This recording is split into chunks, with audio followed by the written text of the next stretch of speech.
how much the morph ball can actually lock you out of that game. There's actually been quite a lot of races lately where we've had the morph ball in Turtle Rock, which is an extremely mean location. Oh, and our runners are off.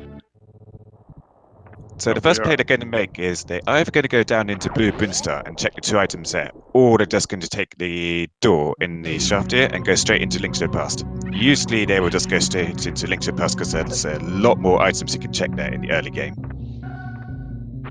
Yeah, and a lot less time you spend to do that as well. Yep, looks like that's what both races are doing, heading right in a Link to the Past. Get a quick check of a Lake Hylia item today, which is 5 missiles.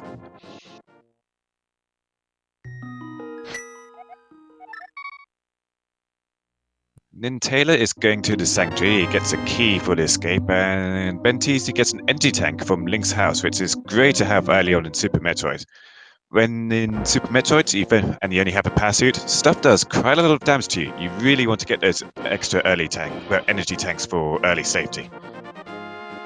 Yeah, especially considering in Link to the Past, if you die, it's not the worst. You can always save and continue, so you don't lose any progress. Metroid, on the other hand, if you die, you lose all your progress since your last save in Metroid. 2 tree pools so far are green rupees and 5 flowers, not particularly useful. SuperNinTaylor is going well, he was going straight up to Lumberjack to check. He decides against it, he's going for another tree pool. We've got some more magic files. So I think we saw all of our tree poles then. 5 missiles from the uncle, so nothing useful in the front of escape. No, At least the serious part of a front of escape. Yeah, that part, but we did get some bombs off the bush crab, so that's always nice to find. 300 rupees on the lumberjack lead, so we're not going to be needing Aggro 1 for that today.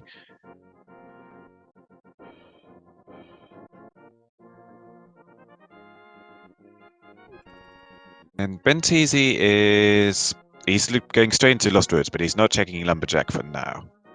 So he's going to be catching up with SuperNinTaylor here very shortly.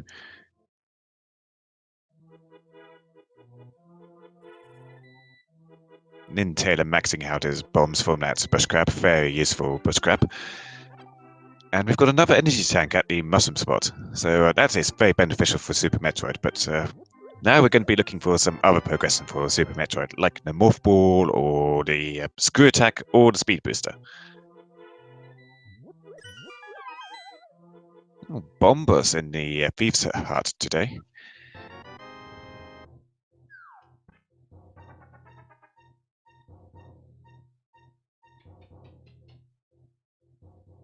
SuperNinTaylor still going for more tree pools, he likes those trees. Yeah, probably just making sure to check all 3 tiers of the tree pole there, just to make sure it's nothing important, like, potentially full magic, something like that. That knowledge can kind of pay off later. Or big 20s, because they're looking for rupees right now for the bottle merchant still. Yeah, one thing about the combo randomizer is that the early game can be pretty dry on rupees, and checking stuff like the bottle fenders can be put off, delayed quite a bit, depending on what is in Kakariko. Benteezy is heading straight to the well because he doesn't have bombs, but he did pick up vanilla 3 bombs from the chest there, so that's to keep him sorted. Not much in Blind's basement so far, there is 50 rupees. I'm pretty sure I actually saw the ice rod in Blind's hideout. Oh, I completely missed that. Well, if Turtle Rock is a crystal today, we're not going to have to play a game of Hunt the Ice Rod. This can typically take you between 3 hours, 4 hours. The Ice Rod is pretty notorious for that. Yeah, it's bad enough having to look for the ice rod anywhere in Link to the Past, but when you throw every single location in Super Metroid into it, it's like, yeah, that's just not a fun hunt at all.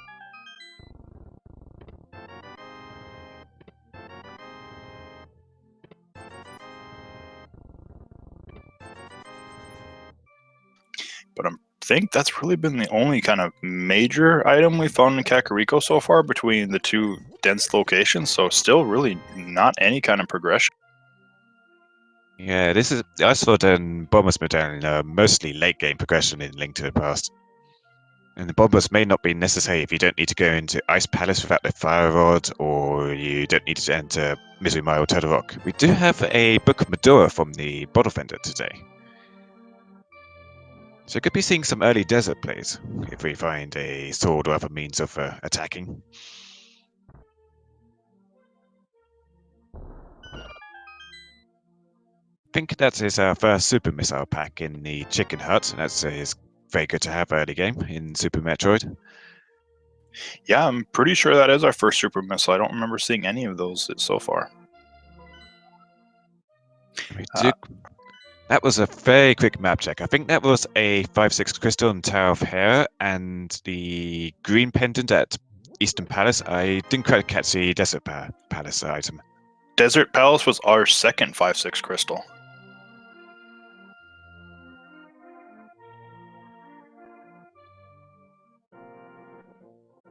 Looks like it was just rupees on the library, but yeah, that map check, it was 5/6 crystals on both Desert and Hera, and green pendant was over on Eastern Palace. Big 20 at the racing game. Both runners are just going to check it and leave it behind.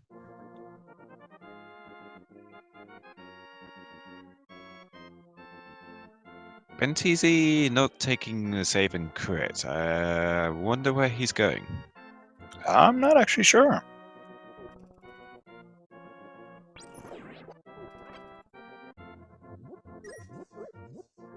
Oh, he has no bombs. He's farming for bombs. In these bushes, there's a 50-50 chance on these bushes, some of these bushes here.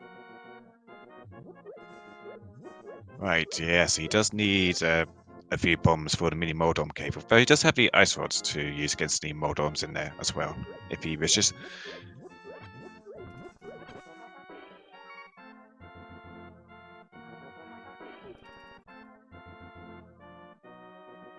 Yeah, and from there, it's pretty much about the same amount of time whether you do a save and quit or just walk to the dam.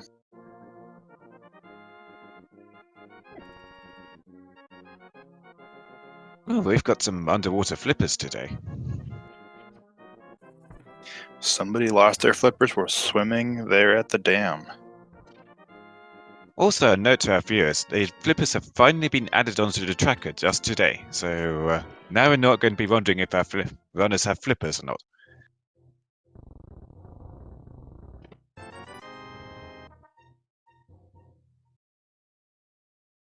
So SuperNinTaylor's using a few bombs against the Moldorms. He also used an ice rod against the first one.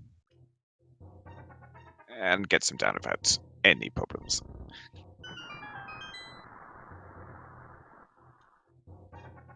So +5 bombs, piece of heart. There's a lamp. That's very nice to find. Gravity suit.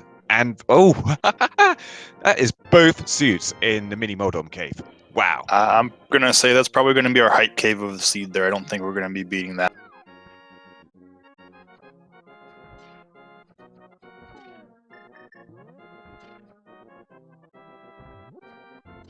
And the nice benefit of having both of those suits as well is that damage they're going to take in Super Metroid is going to be much less now too. Benteezy is okay. He's got some lucky bomb drops from those Moldorms, so he should be set here.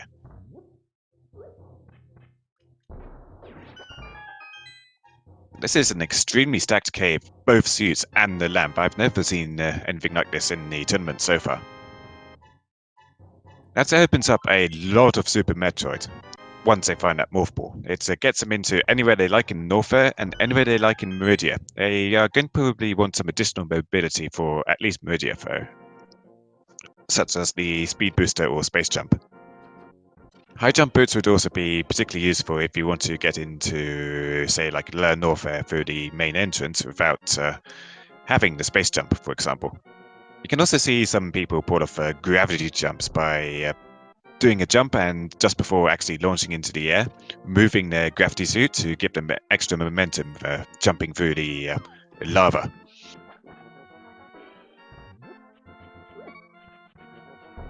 Benteezy takes a hit from the crab there, but barely survives.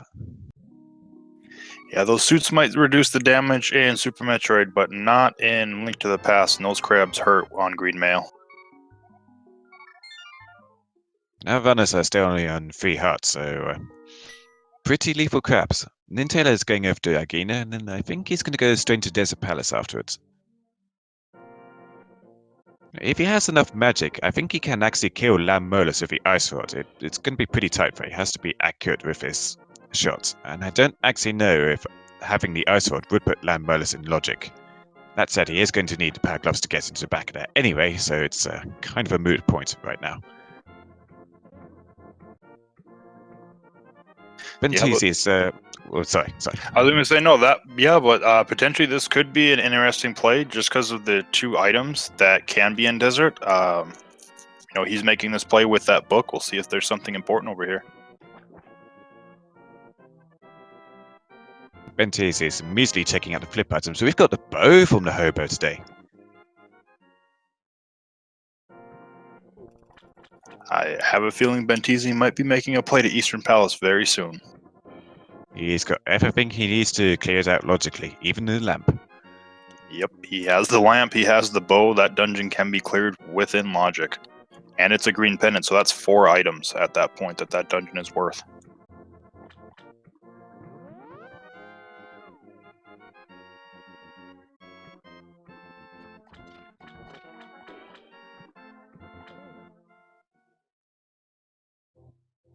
I think that is a vanilla map from the chest there. We're going to see if the boots locked today. We are boots locked. That's a big key up there. Yeah, we were definitely boots locked. The moment there was anything but a key or a big key in that one chest, that means your only available item at that point is on the torch. So it would have to be a key. And we get a sword, so we're going to have our first sword upgrade.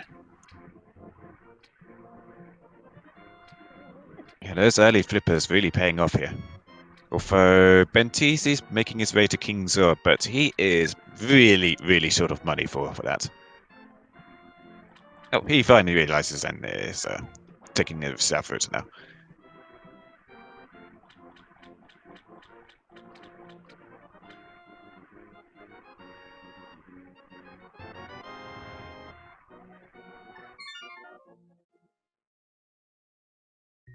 So fighter sword, bow, and 4 hearts. That's pretty much a vanilla state of early Link to the Past progression. He's probably going to be going straight to... Well, he's going straight to escape first. Yeah, which this actually makes sense too, because since they found the lamp and they already have the key, even without the gloves, you could go all the way to the back of the sewers and pick up the 3 items. So we are looking at 6 items within the escape that they can pick up right now.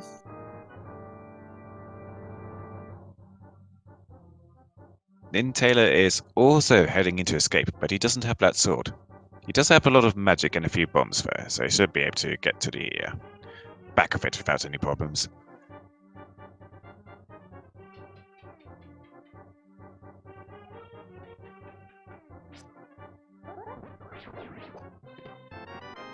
That's the X-ray scope from the key chest there.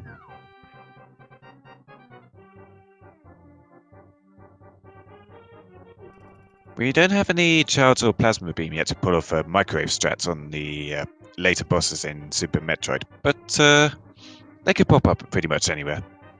Yeah, it at least opens up the possibility. It makes a couple checks a bit more convenient. For instance, in Kraid's Lair, instead of actually using a power bomb to clear the blocks just in the key hunter room and checking the item there, you can just have a look with it in the X-ray scope instead and see if you need to spend a bomb or not.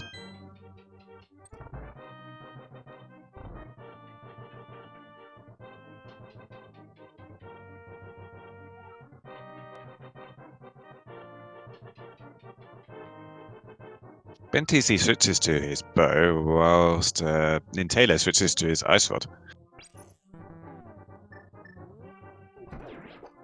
And he just spent his last bit of magic for some reason. Huh. I think we was going to try to freeze the guard and maybe throw it at this one. Or just kind of get it out of the way for a little bit for the death warp. He's going to go for the suicide bomb strats now. Yeah, sadly picks up the fairy, though. The game knows what they were trying to do. Yeah, I've seen that catch a few people out before. Some quick thinking there by Benteezy, well played. NinTaylor's going to have to do the same thing here, though he does have a frozen guard that he can use. Yeah, NinTaylor also releases that fairy.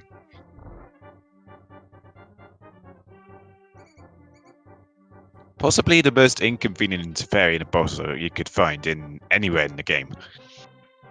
Yeah, I think the only thing that you can find worse than a fairy in a bottle there is either getting the sanctuary heart or getting the fourth piece of heart to just fill your health up. Speaking of bottles, we've got a bee in a bottle. Yeah, nothing too important in the Dark Cross room today. In previous races, that has had a lot of important items like the burn hookshot. But it's not going to catch our runners out today. Yeah, which we have not seen the map, so we're going to see that in these last 3 chests along with 2 more items.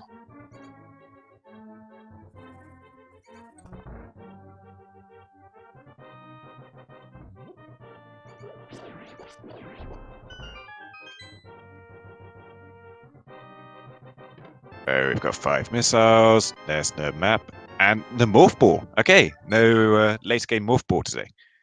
Oh, we have an early morph ball, so that was a huge play going there. With that morph and both suits, we could be seeing a lot of Super Metroid early on.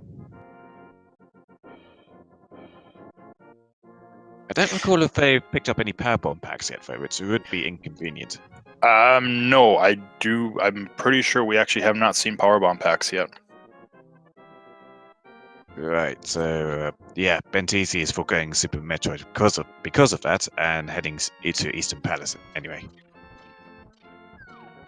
NinTaylor already making use of that bee to kill the rat holding the key in the in the castle escape.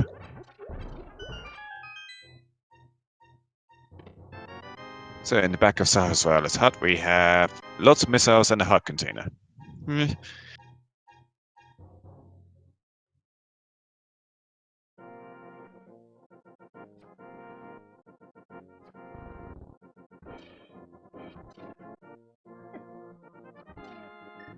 NinTaylor is taking the hard reset, and he's going to be checking out Super Metroid immediately.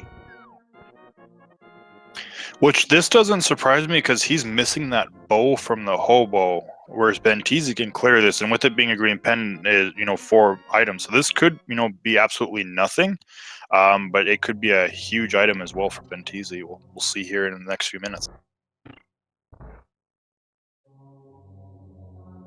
He really needs to make those.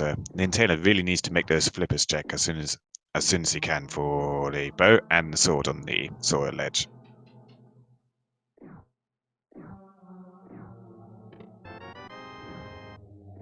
He's going to check out the chorizo spot first, and we don't have the Super Metroid bomb, so the chorizo is going to stay dormant, not wake up at all, and we won't be fighting him today.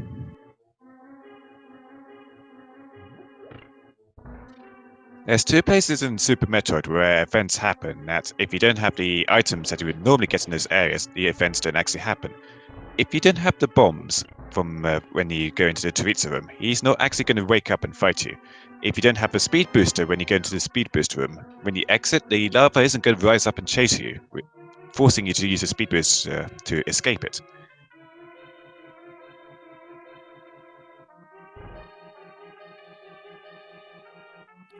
So SuperNinTaylor decides to go back to Link to the Past. Looks like he's heading in the eastern area without the bow, though. Yeah, this is going to be a forced double diff for him due to his routing, unfortunately. You might be thinking just to dip into Shalashashka's closet and get the items there and then do some other checks rather than going into Eastern. I'm not sure what he's doing here, actually. He might have lost track of his bombs because he's actually out of bombs right now.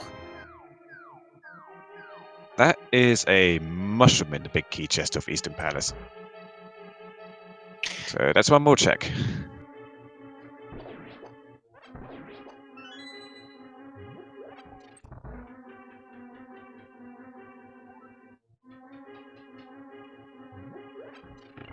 Right, so this detour south to pick up some bombs might be extremely beneficial for SuperNinTaylor if he hops into the water now. And he is. Yep, so those forgotten bombs are actually a blessing in disguise.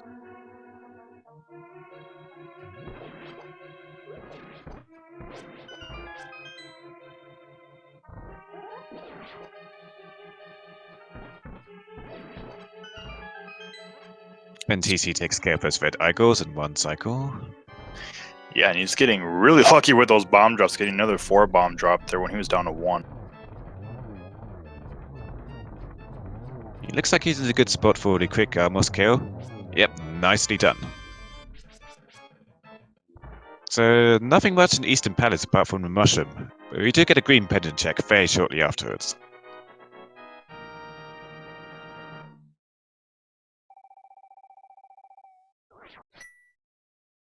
It looks like SuperNinTaylor's probably going to Eastern at this point with that bow himself. He's going back inside. Did he forget to, well, did he not check the big key chest? Yeah, he skipped Vanilla Big Key Chest, hoping probably that Armos was going to have that third item. That's probably why we saw those slashes when the item dropped and he saw the last dungeon.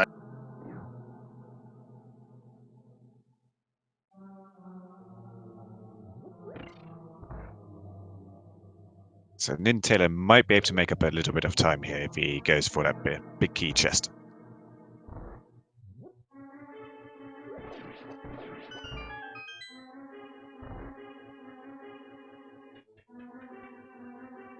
Oh, he didn't pick up his sword though. SuperNinTaylor hasn't gone to the Zora area yet.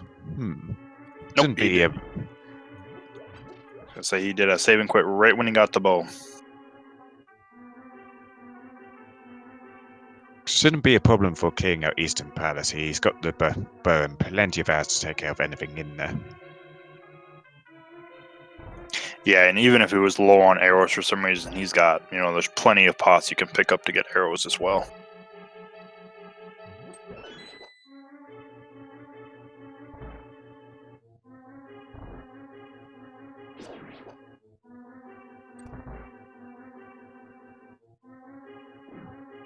Benteezy's about to get his final item in here whilst SuperNinTaylor is making his way in.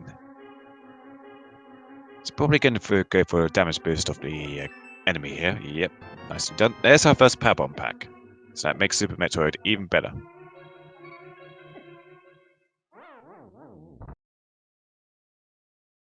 Benteezy taking a death warp so he can go check out that green pendant. Yeah, that was kind of the major thing that was locking Super Metroid now at that point, was just the lack of bombs and power bomb. 5 power bombs is still pretty nasty to go through early Super Metroid with. There's quite a lot of stuff you need to bomb, and 5 power bombs really isn't so much to keep it going. Oh, there's a speed booster from Sahasrara. And that makes things even easier to get around Super Metroid. Less need for bombs. Yeah, definitely, but Eastern Palace definitely paying off there.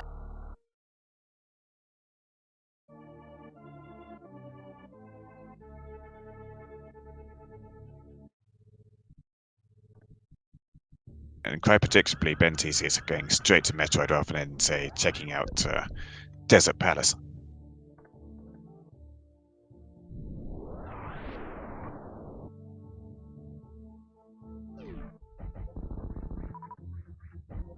So we've got our first check in Super Metroid here at the top of criteria. That's just a 10 arrows. 5 power bombs is pretty tricky for getting through the so-called gauntlet on the left side of criteria here. There's quite a lot of walls you need to bomb, and I don't think 5 power bombs is quite enough for getting through it. So yeah, Benteezy is passing that up for now. He may be checking it out from the items at the back of gauntlet from below very shortly and see what if he needs to go back there later.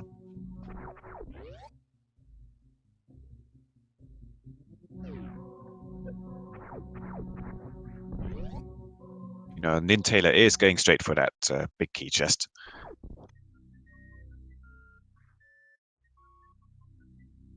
Yep, so he'll gain a little bit of time on Benteezy on this, but I do like Kirby fans' comment there how Sahasrara held the speed boost for the other game in this case with the green pendant. Yeah. can't really call those French vanilla boots because they're boots for the other game. What would you call them? I mean, I don't even know if I would call them boots, because Samus has high jump boots. So I don't know if I could call it speed booster boots or not. Or any kind of footwear.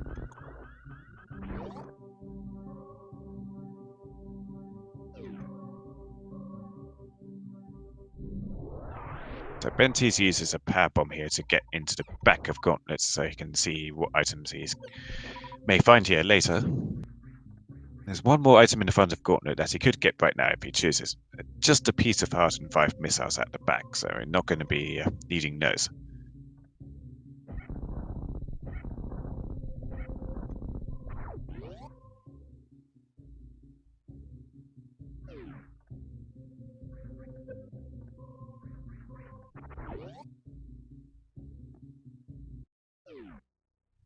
So Benteezy is heading down to Brinster as SuperNinTaylor is almost at the Armor's Knight. He's got plenty of arrows for them, so misses one on the Igor there.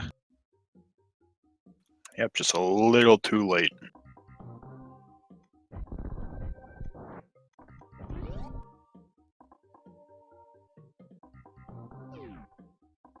So no mock ball strategies necessary today for the early supers here.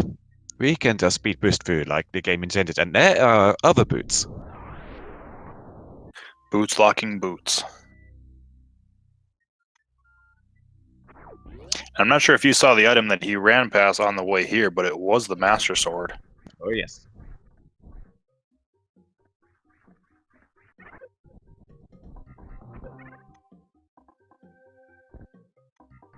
This has been an extremely generous seed so far. I wonder what item is really going to troll us today. I've been hoping for vanilla hookshot in a couple of races. Perhaps we'll see it today. I mean, with the way the seed's playing, maybe it would be like hook shot where grapple hook is. Or grapple beam.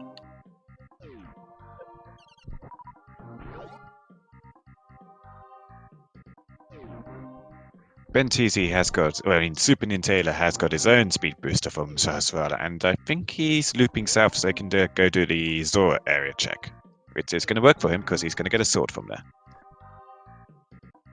Or not, he is looping up to the magic shop. Turn that mushroom in. Ah, yes, yes.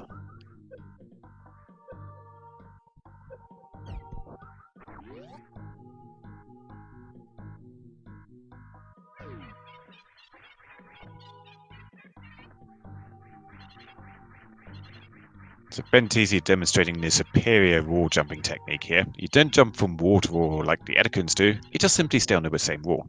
There's our silver arrows. That is a lot of early game power for Link to the Past. Yeah, it makes a lot of those bosses kind of trivial almost.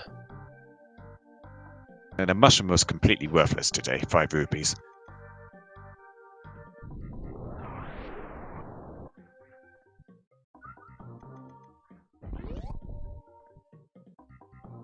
SuperNinTaylor is also heading into Super Metroid, so that lack of a sword isn't going to put him back too much, and he is going to get one sword upgrade from the Brinstar early supers.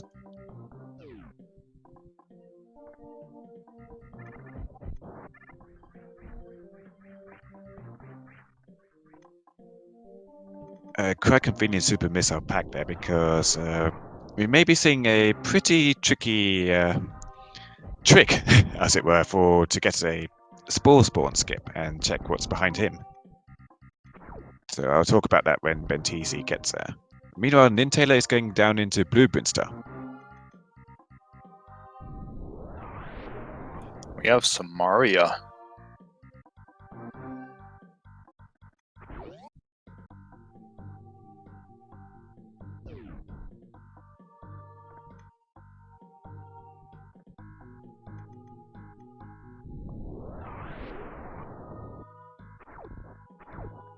Charge Beam is some really convenient power bombs. I was gonna say those are convenient just as you run out.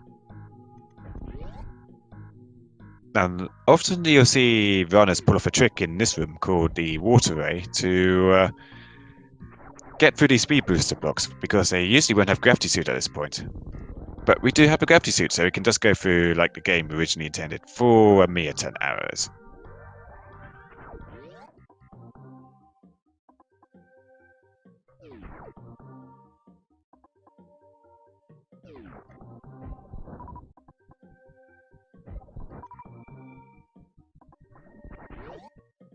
Ooh, that's 300 rupees up there.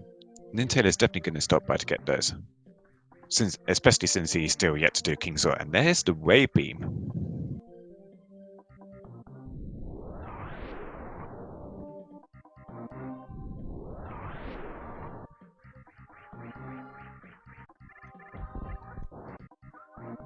Right, so Benteezy here is going to blow up the wall with a couple power bombs, and he's going to all get in one try. He has to stand in the right spot to get a super missile to hit the block beyond. If you're too far forward, it won't hit the block.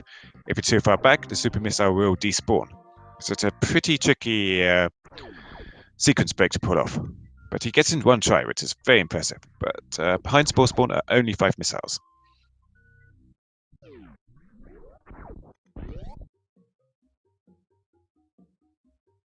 And I missed what was in Billy May's room there.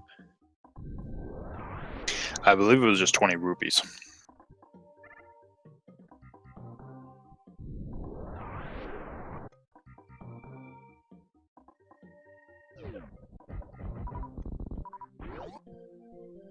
So we're going to see the other super missile clip in Pink Brinstar here, which is to jump up here and fire a super missile to try and open the gate from the other side. Getting to the right spot to get the missile to go through the gate, but hit the switch beyond. If in the wrong spot, the missile will just hit the gate and you won't open it.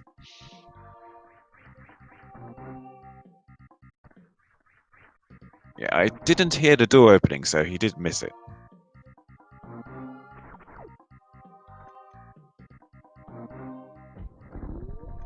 Gets Heard it it this that time. time.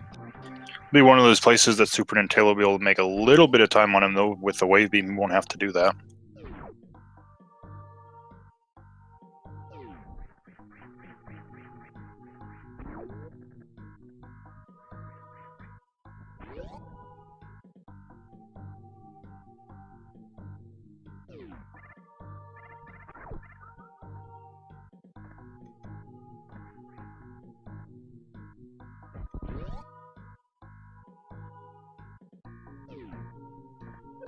So aside from one sword, there's not been, well, and the cane, Brinstar is pretty dry on progression for early Link to the Past, and it would be nice to have something like the high jump or the space jump to make getting around Lower North Fernwood a bit easier. But two runners of face goes there, I'm sure they can pull off the wall jumps and science sparks necessary to get around there without needing to get those items.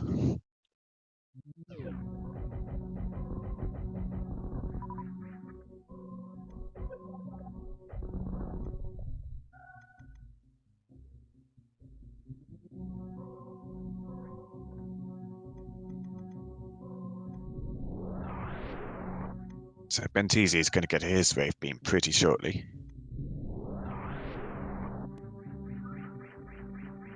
And NinTaylor is restocking his power bombs at the ship. Yep, well, she was completely outside makes sense.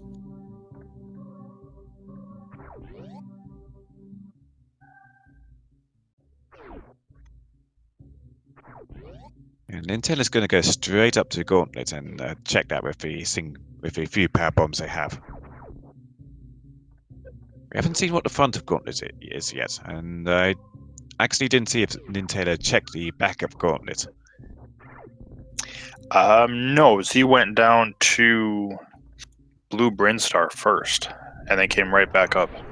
Right, yeah, because as you see, he's restocking his power bombs to ensure he can get all the way through.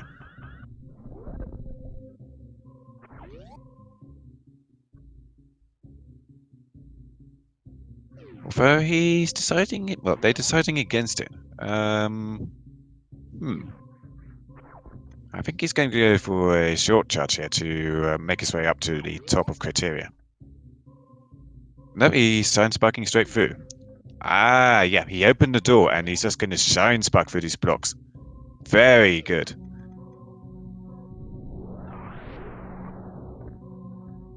Okay, Gauntlet is completely worthless today. Just 20 rupees in the front.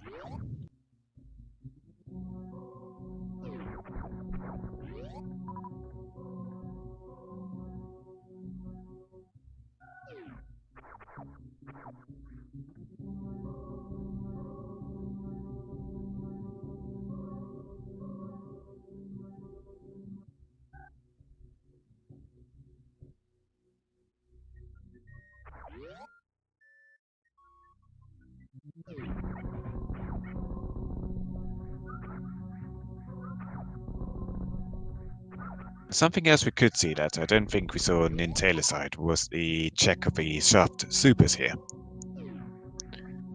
Runners don't have the ice beam to make it completely convenient, but they can use power bombs to clear the yellow jumping blobs. Although Benteezy is out of power bombs, so he could pull off another trick instead, where he gets a sign spark stored, jumps over the yellow blobs, and then sign sparks from the other side. But it's very tricky to pull off.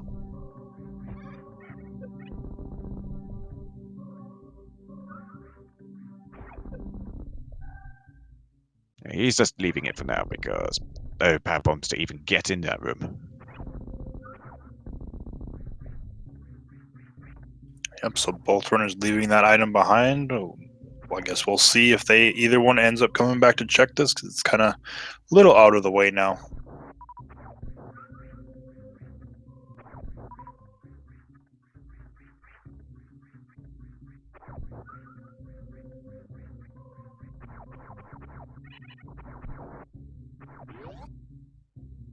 Benteezy also going to restock their bombs. He has picked up an additional pack, so he'll go up to 10 power bombs, which should keep him set for the time being.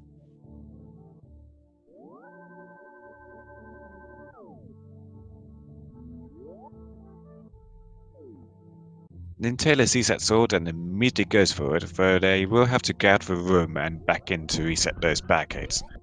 And Benteezy is heading over into the wreck ship direction. He may be going into the top of Red Tower, or he may decide to go straight to wreck ship.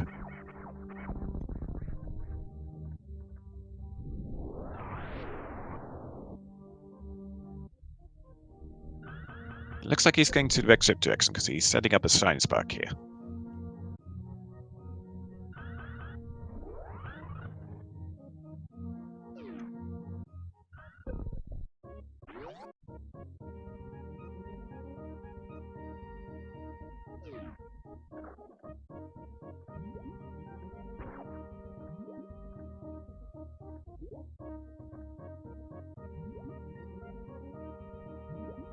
Just 5 rupees at the bottom of the sea. And we're going to be seeing our first Super Metroid boss very shortly. Whilst SuperNinTaylor is going down into Green Boonstar, namely the Edakun pit.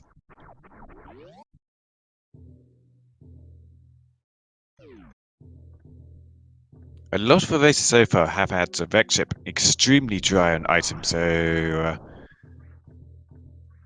there's still quite a lot of items here, so we could find something worth here. And well, there we go. There's our first power glove. I think the game heard you talking, saying it was usually dry for items. It's like, we'll see about that.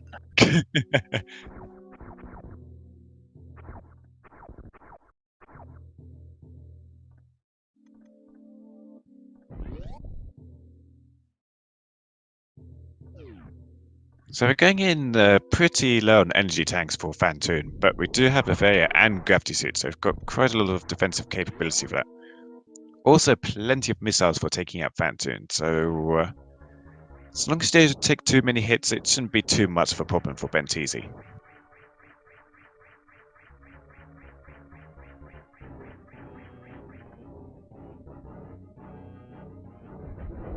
Ooh, we've got a fast cycle, but he misses the first missile.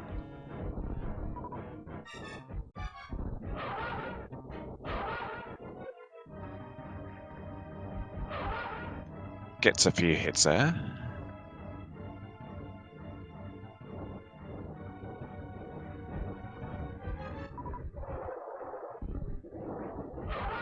Yeah, we are getting some fast cycles on Vantoon today. Unlike Link to the Past, the boss logic, or the random elements in the bosses in Super Metroid, they're not going to be the same for both runners. So when NinTaylor gets to Vantoon, they could be seeing some slow cycles instead. It's not like Acronym where you would get the same amount of blue balls for both runners.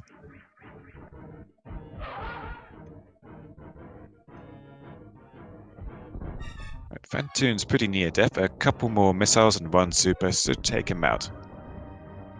If you're going to use a super missile against Vantoon, you have to make sure you are killing him with that super missile, because otherwise he's going to enter into a rage state and will just be invincible and spamming fireballs at you for about 20 seconds or 30 seconds or so.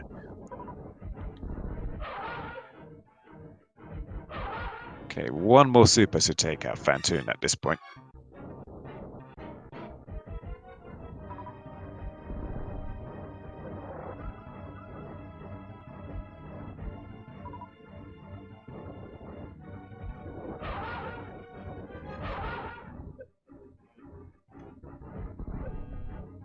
Ooh, misses the super there.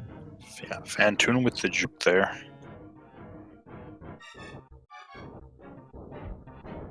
He's a slippery boss, being a ghost who can phase through walls.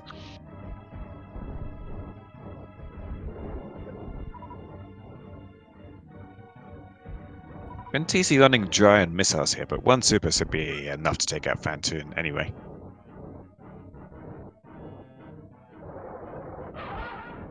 Or one regular missile does the job.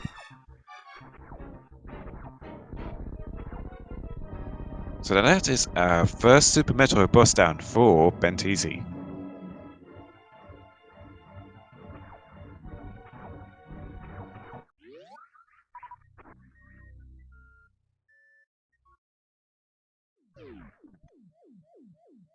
And NinTaylor gets the Spore Spawn skip a bit quicker than Benteezy did.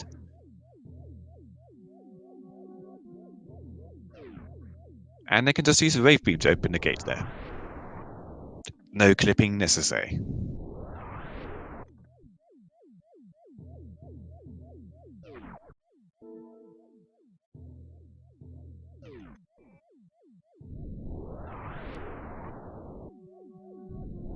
Benteezy heading into the aptly named Spiky Room of Death. Well, nope, that's sorry, wrong room. Spiky Room of Death is above.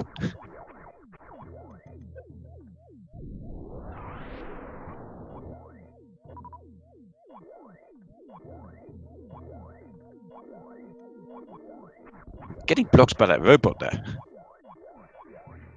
That robot didn't get the memo that this is a race, it's a speed run. They need to go fast.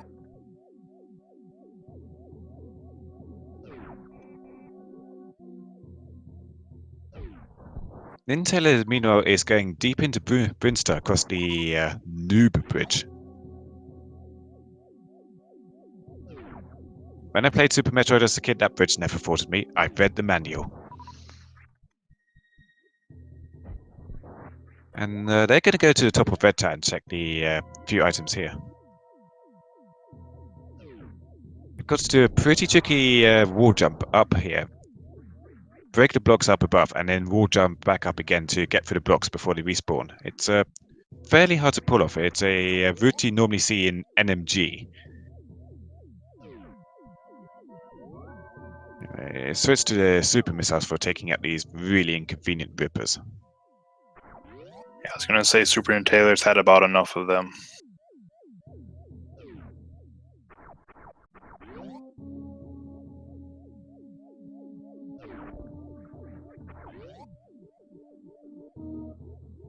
So here is the spiky room of death. There's lots of spikes, and if you're not careful, lots of death.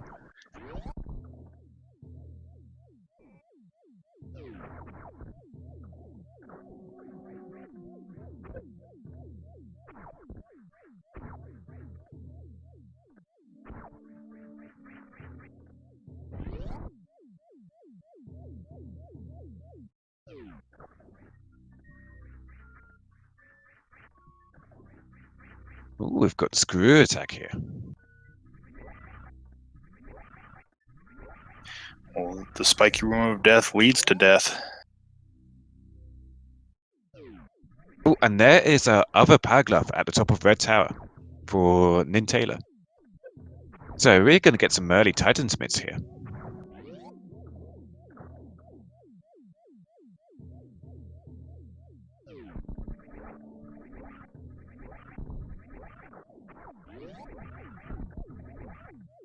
That said, we're still lacking a moon pearl for the Dark World in Link to the Past. This could be our troll item today, the moon. I'm expecting it right now to be probably hidden behind Dragon.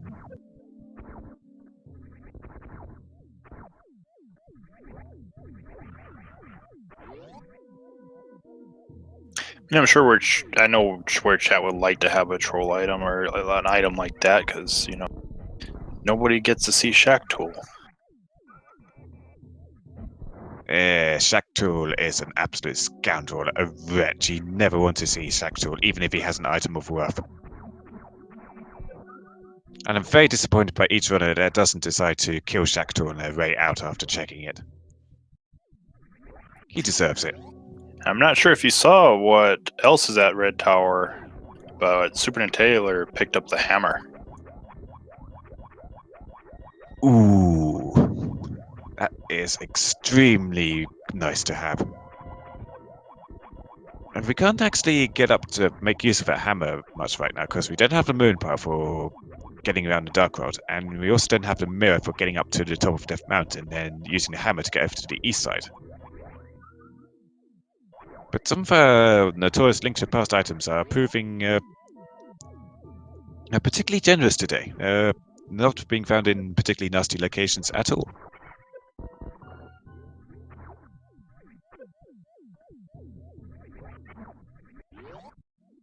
And Intel is also on their way to wreck ship.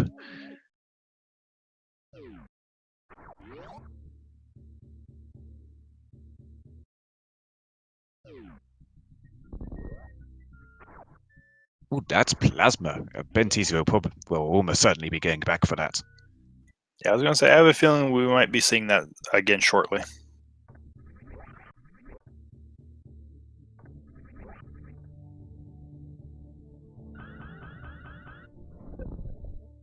Not quite the right spot to do a science park.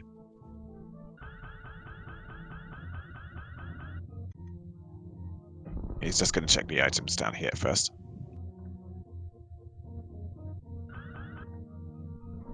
That's better. It's another capacity upgrade, though.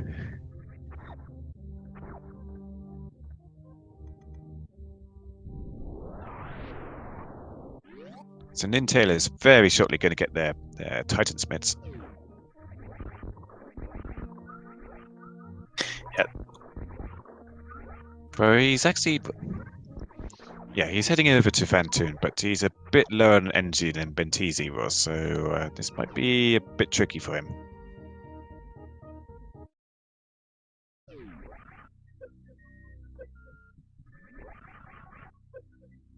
Benteezy jumping across the spike room in the usual NMG route that takes you to wreck ship first and get the gravity suit early. You've only got, I think, one energy tank, and you have to get across this room in the power suit, and you can only take 3 hits from the spike, so it's another tricky skip if you're trying to get through here. But Benteezy has the Fair and Gravity and 3 energy tanks, so he can just tank his way through. And we get our first coffee break for the seed.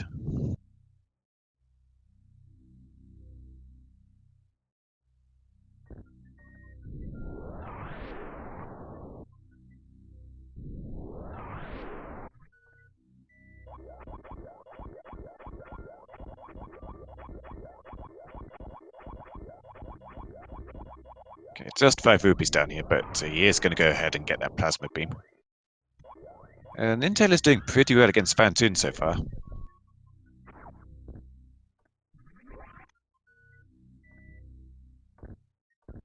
was gonna say I feel like his fight's going a little faster than what Benteezy's was.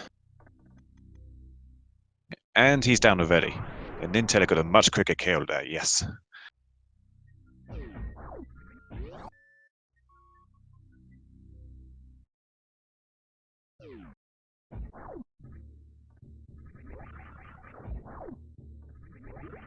So I imagine Benteezy is probably going to go down to the top of Red Tower here and also pick up their Titan's mitts. So this routing still works out pretty well for him.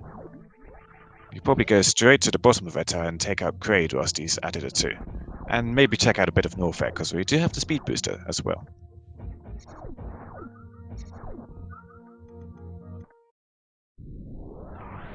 Yeah, because I mean, we found quite a bit of Link to the Past items, but nothing really major that's opened anything up just yet.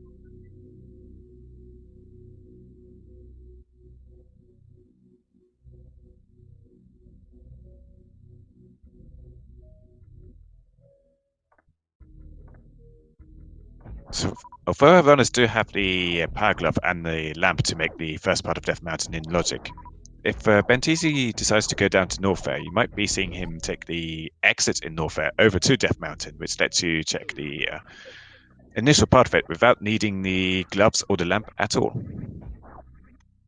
But first he gets his Titans though.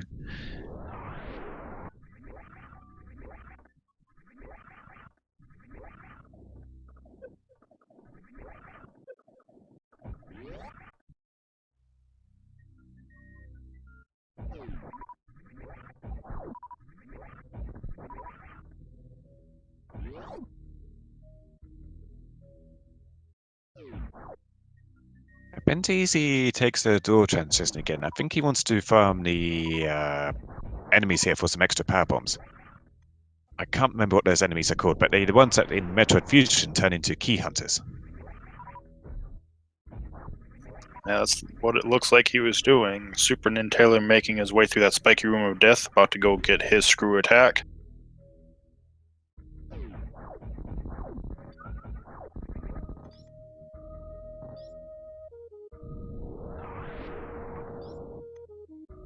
And there's that hammer for Benteezy.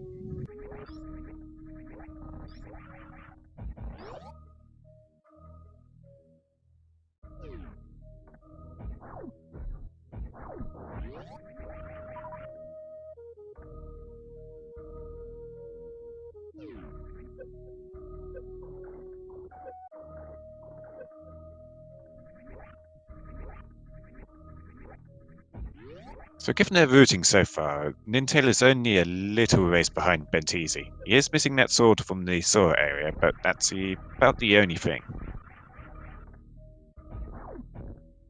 Benteezy is foregoing the exo room for now because we don't really have the space jump or the grapple beam to make it across to the other side. He does have the gravity suit and quite a lot of energy. Well, no, he cannot get up to the top there at all because the other method of getting to the other side of that room would be to do some infinite bomb jumps from the spikes, but that's pretty tricky to pull off because the spikes will send you they will hurt you and send you flying into a different direction from where your bombs are. So it's quite hard to pull off an infinite bomb jump at the back of that room to get to the end. But we don't have the bombs, so there's really nothing we can do in that room for now. Spacer Beam has some more power bombs.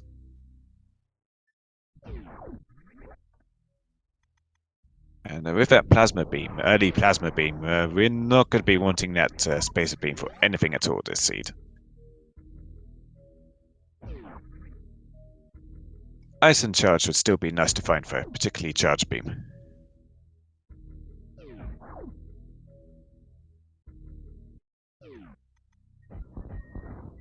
Benteezy heading straight over to Kraid to begin with.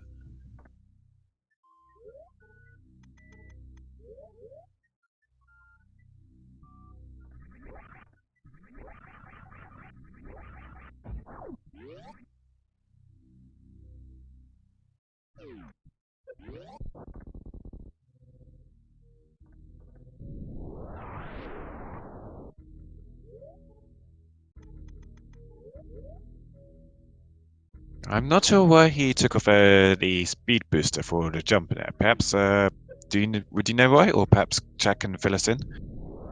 Yeah, I'm not sure why. Looks like there's our red mail. I don't think we're going to be seeing that, though.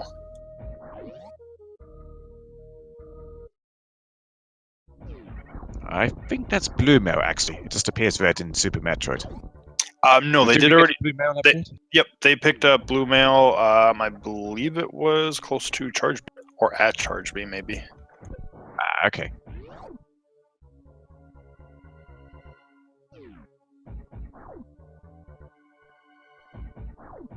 So let's say hi to Crate here, and we'll see if Benteezy is able to pull off the quick kill.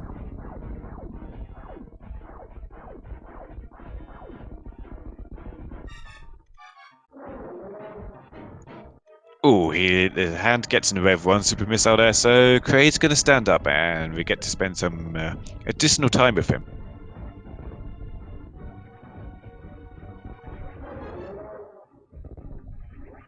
Getting bounced around by the flying toenails there.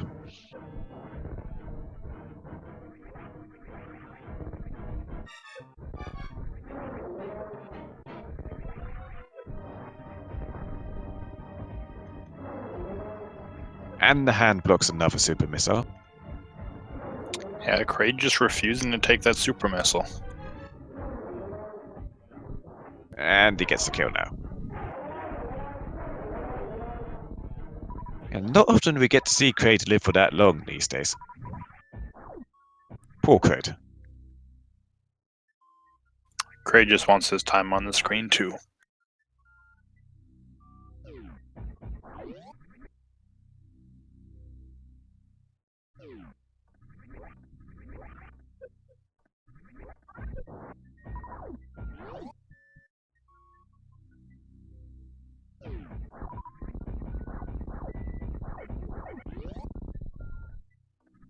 SuperNinTaylor gets their own plasma beam.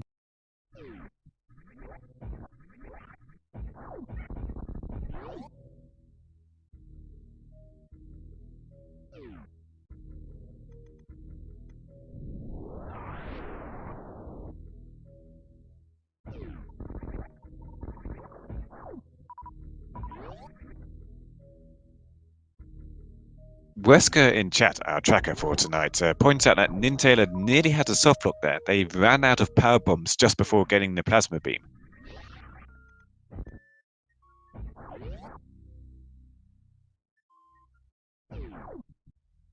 So Benteezy may break the pipe here. He is going to break the pipe here, so he's going to go to Meridia before Norfair.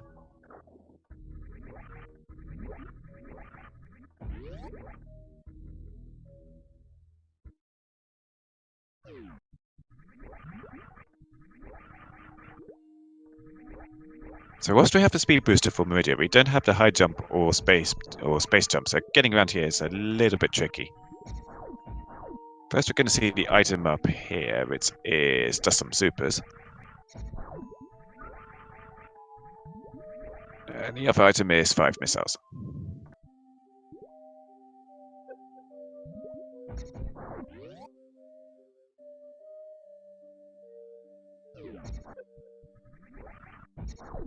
So you're going to be seeing a lot of fairly tricky wall jumps here, and also some shine sparks.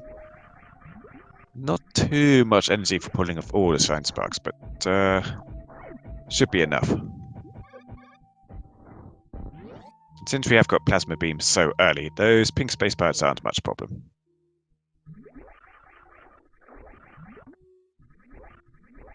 So there's 2 items here in the Mama Turtle room.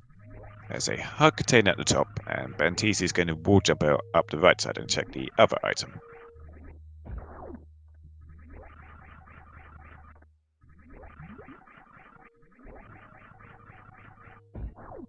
Just 20 rupees.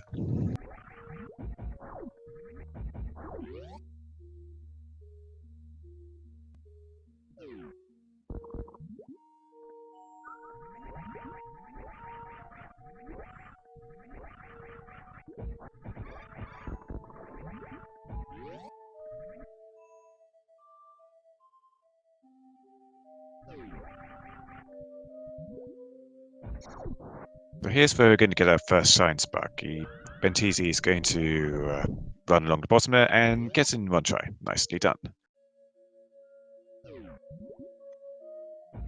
Given that we have the speed booster, we probably won't be seeing any snail clips today, which is a trick where in a room with lots of snails on the walls, you can use the snails and move them into position where Samus clips herself into the wall and then gets to the other side, which is normally blocked by speed booster blocks.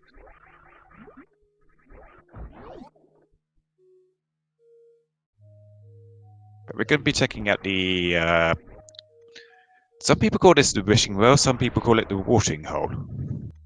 I just call it the dank sandy pit.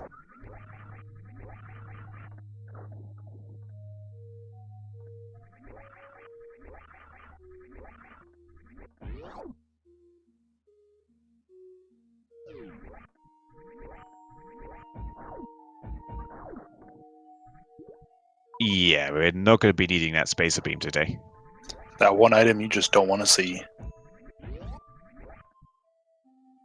SuperNinTaylor is actually going straight into Meridia. He's not doing Crate for now.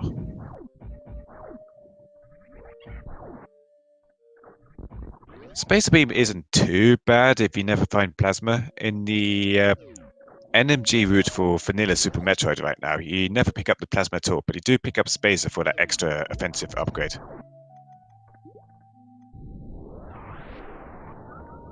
Vanilla Plasma Beam is very much out of the way.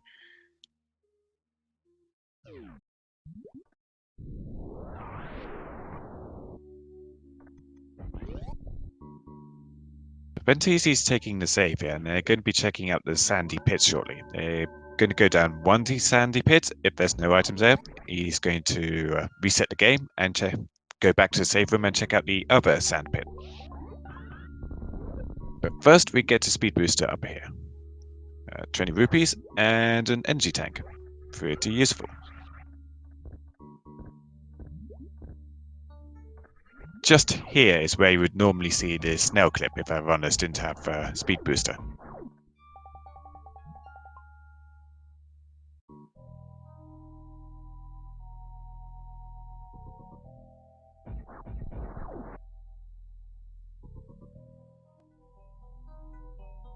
So we have 5 missiles in the right sandy pit and some supers.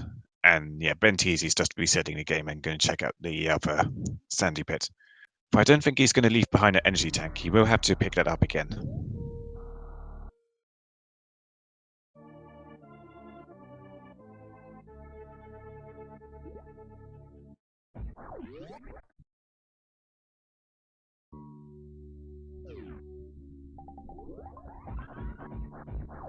He's leaving it behind for now. I guess he'll get it when he sees what's in the other sandy pit.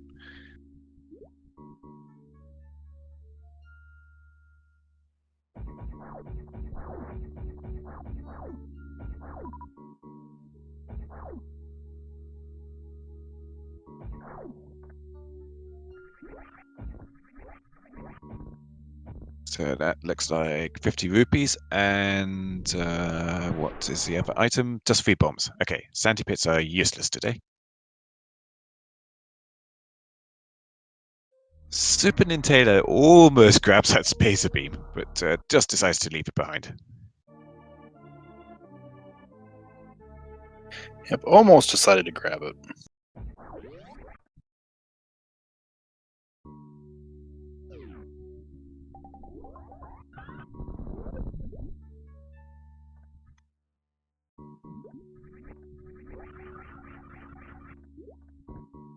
Yeah, Benteezy getting that energy tank again. Their runners are only on 3 and 4 energy tanks, which still isn't a lot for Super Metroid. It makes particularly Ridley quite dangerous because you're often tanking the hits from Ridley rather than dodging him.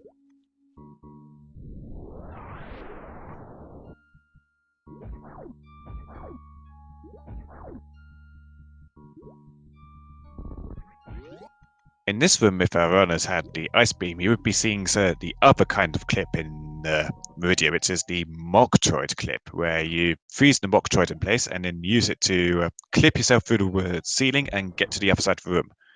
But we have a speed booster, so we don't need it today. Unfortunately for Benteezy, he doesn't have the charge beam, so we can't pull off any microwave strats against Botroon today. We're just going to have to shoot him with super missiles.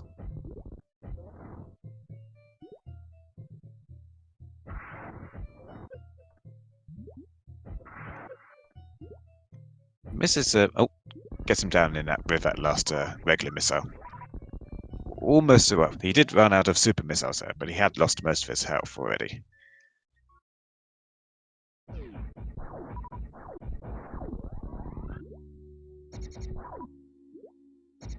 He's going to farm some ammo here for Dragon, and I didn't see what the item above the speed booster blocks was, but I don't think it was anything useful. Yeah, I'm pretty sure it wasn't. I missed it myself, but he's not grabbing it, so I'm gonna guess it's not something that we need.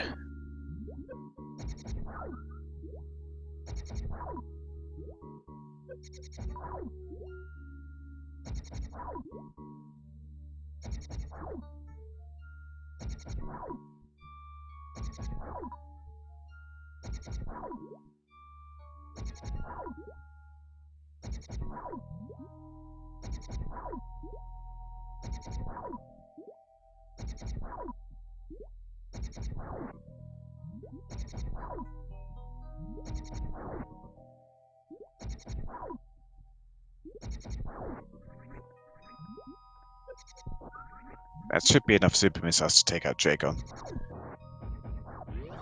No microwaves or grapple beam strategies against Dragon today. We're just going to have to shoot him with a lot of super missiles. Meanwhile, SuperNinTaylor is facing off against Botron themselves. So aside from that crate kill, they are very close behind Benteezy right now. But it's just the little things like that that are setting them apart right now. Benteezy has an extra sword from the Zora ledge, and Benteezy also has the crate kill, which SuperNinTaylor does not have yet.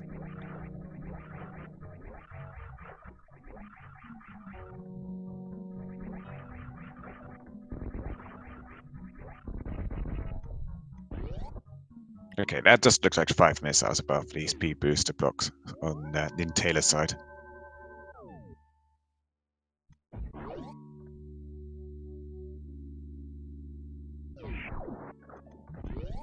SuperNinTaylor hoping to use the Shine Spark to ascend to, well, get to the top of his room and then Shine Spark across, which is called the... it's called the half something, I forget the full name, but they lose their Shine Spark, so they're just going to have to wall jump up the walls here.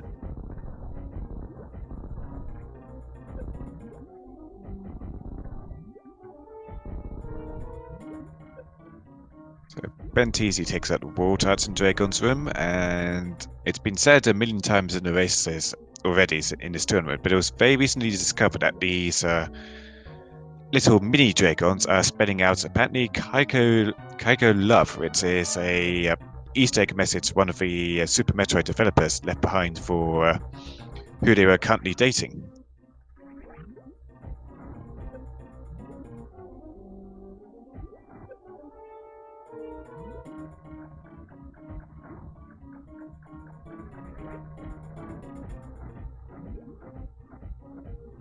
Benteezy gets a lot of super hits in that cycle, pretty nice. And SuperNinTaylor's already at Dragon themselves. Simultaneous boss battles. Kind of. Dragon dies on one screen where he shows up on the other screen pretty much.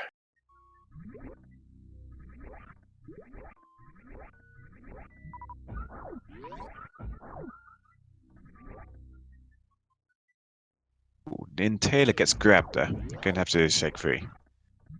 There's another reserve tank behind Dragon. SuperNinTaylor going for Shine Sparks against Dragon. I think he missed that one though.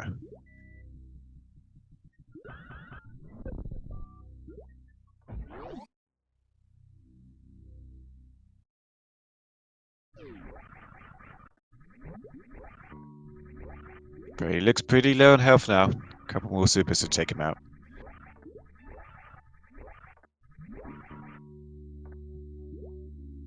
And down goes Dragon for SuperNinTaylor.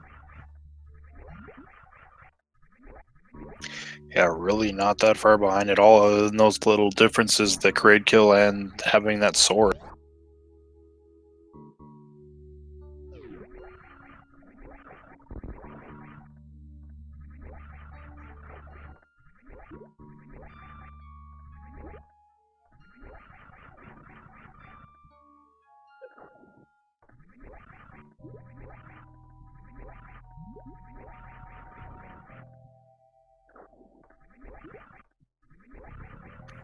I would expect it's, potentially likely that SuperNinTaylor might get that since he hasn't checked the Zora area at all.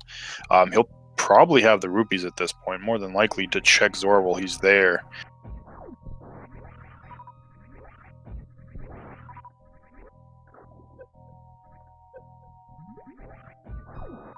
Benteezy proceeding through Attack Alley. He's going to go straight up to Plasma Beam from here. So this jump is pretty tricky to pull off without the high jump. He does get it though.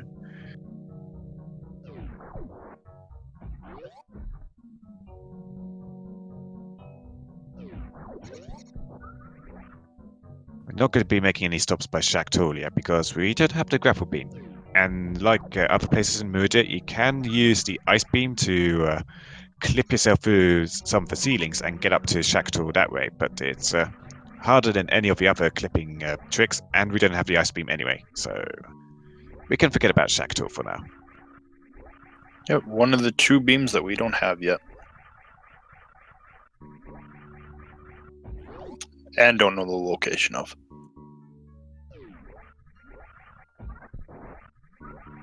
Yeah, 3 beams. There's Charge, Ice, and Grapple.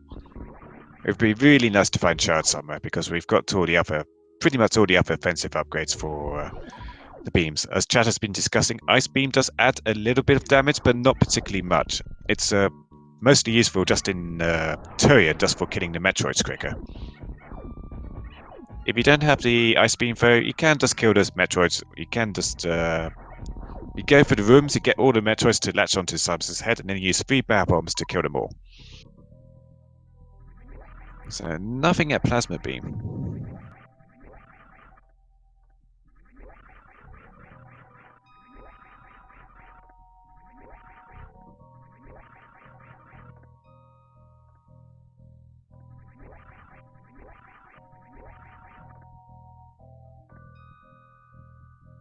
Taylor is taking the other way to get to the Plasma Beam, which is to go to the bottom here and then take the door upwards and go through a very fast-moving pipe to get to the top area of Meridia. Benteezy is trying to get out of this room, but having a little problem. They got the shine spark there, but hit the ceiling.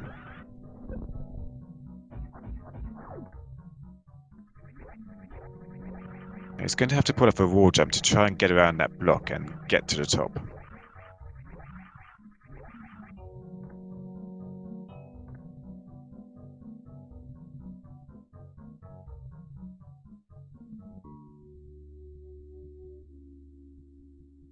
I didn't see if I've runners saved after Dragon. If I was stuck in this room, I might consider just taking the hard reset out.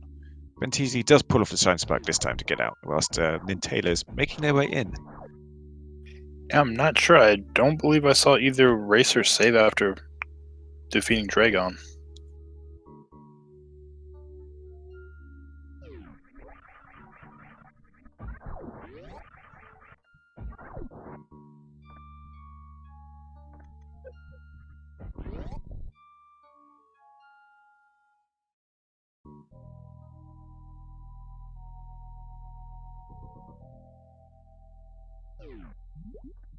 Nintaylor gets the shine spark trick off with a bit closer time.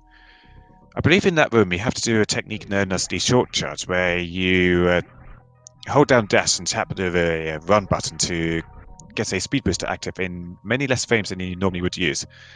The trick is to get when Samus is in her running animation, I believe you have to get her do the pump forward 4 times to activate the speed booster, which gets you.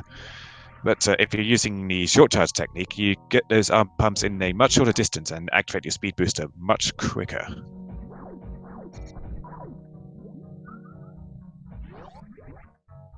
So Benteezy is heading out of Meridia, and Nintaylor is close on their heels, although they are going to have to stop off by Kraid first before making their way either to Norfair or going through Norfair to get back to Link to the Past.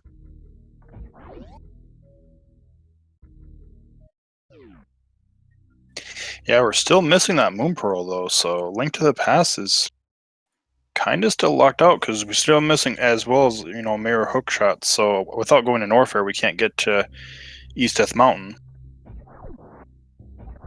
But that moon pearl is kind of the major thing stopping us from getting a lot of items in Link to the Past now.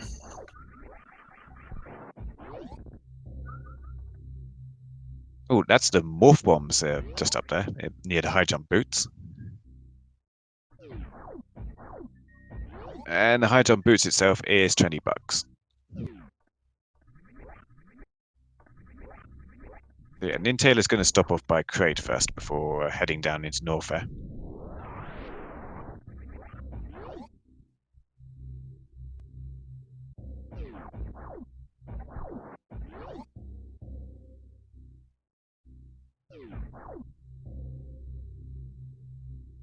SMZ3 has been extremely generous of Super Metroid items so far. Aside from possibly wanting the space jump or the high jump boots, they've got pretty much everything they need to go mode Super Metroid. Unless, of course, an item is hiding behind Shack Tool or some other awful location like X-Ray Scope. NinTaylor is deciding to go for that red mail.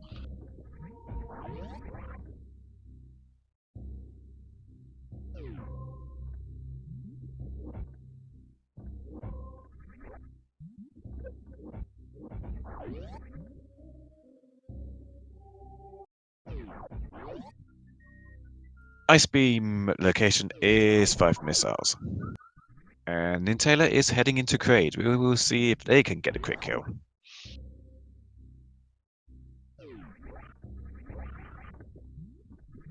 It's pretty difficult to pull off a quick kill, actually. You have to get a lot of super missiles into Crate's mouth very quickly without his hand getting in the way. Oh, nicely done. Very nicely done. Yep, SuperNinTaylor making up that little bit of extra time. Ooh, top of Cobbletower is the mirror. That puts most of Death Mountain into logic now.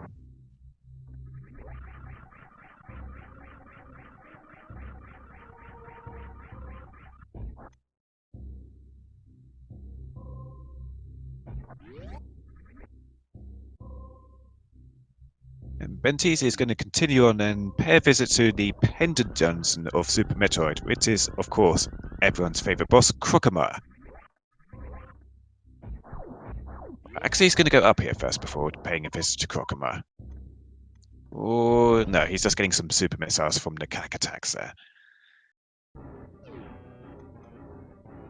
So, unfortunately for Benteezy, he doesn't have the charge beam, so he cannot take out Crocomire in one charged plasma shot, which is pretty amusing to see. He just used one shot against him, and he gets repelled all the way back to the bridge. So we're just going to have to let him eat a few super missiles until he decides to go take an acid bath.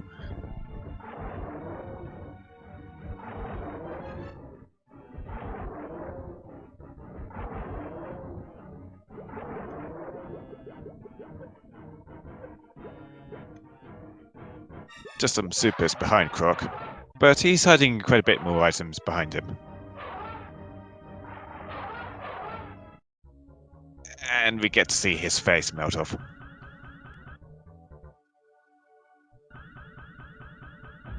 Poor Crocomire.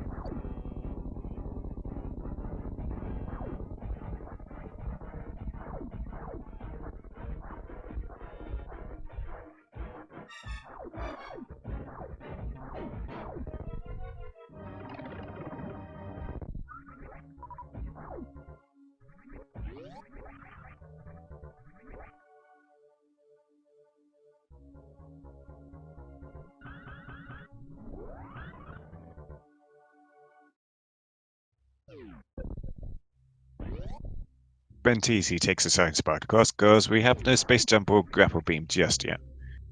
Gets a heart container.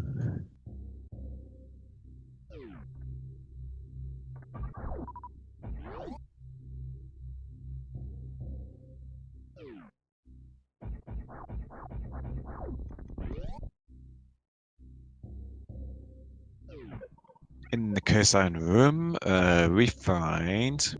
Well, first we get some... kill those bugs there. 50 rupees. Yep, and SuperNinTaylor's actually gonna check Spectacle Rock.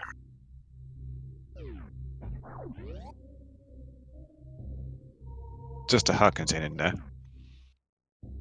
And they're going to have to proceed down to Crumbletown and get that mirror if they want to check out the rest of Death Mountain. I think they're just going to go back into Super Metroid here. Oh no, they're going to get the old man first.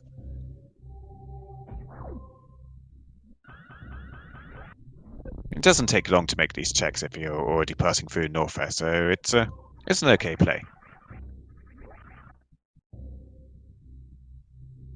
So we've got our last couple of Crocomire items coming up here. If Benteezy can get the science sparks going.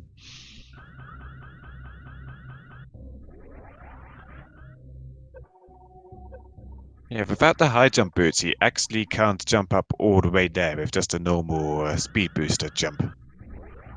Gonna have to shine spark. And that was a bit too soon. And yeah, well, he's working on that. SuperNinTaylor did turn in the old man, and old man has the fire rod. Probably maybe how he was seeing his way through that dark cave.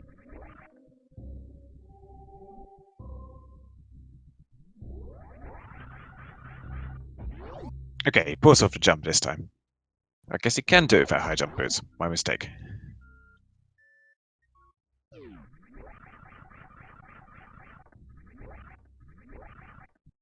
It looks like Benteezy saw what the other item was up there, according to his explored map, but I didn't see it myself, but clearly nothing important. I believe it was just a piece of heart or something very minor that they don't need at this point really anymore.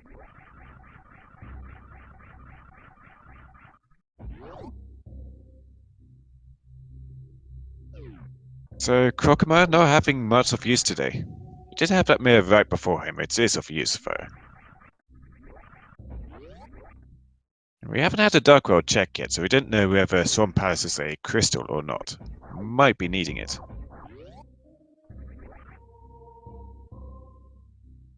Yeah, and I mean, there's two locations as well. You got Graveyard Ledge and the cave south of the Grove that could have a major item as well.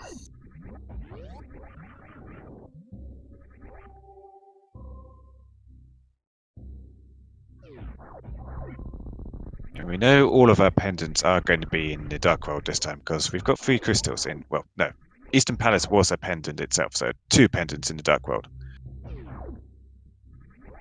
And then Taylor sees that mirror and is immediately going to get it. We'll see if they can decide to spend some time with our favourite Crocomire or not.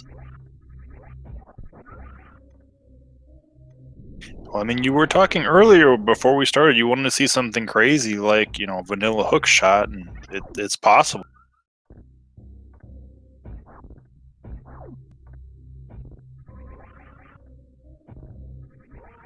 It certainly is at this point, and we don't know what our other 2 pendants are, so it could be seeing something on the pedestal too.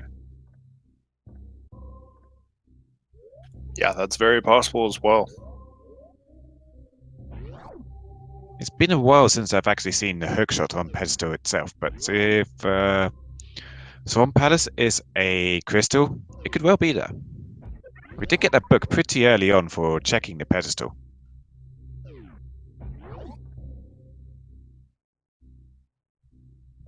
SuperNinTaylor is making their own visit to Crocomire. As Benteezy is trying to check out the top of Bubble Mountain here, which is pretty tricky without the high jump boots or the space jump. He does get to pull it off though. That cack attack at the top of the Bubble Mountain really gets in the way.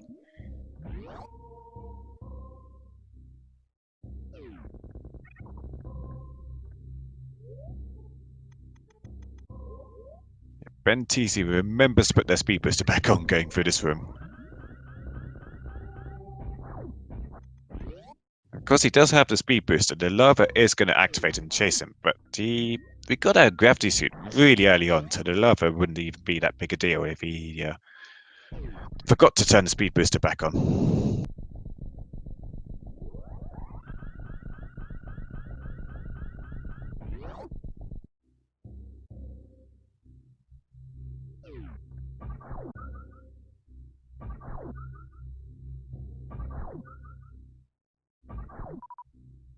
And he's going to refill his ammo here.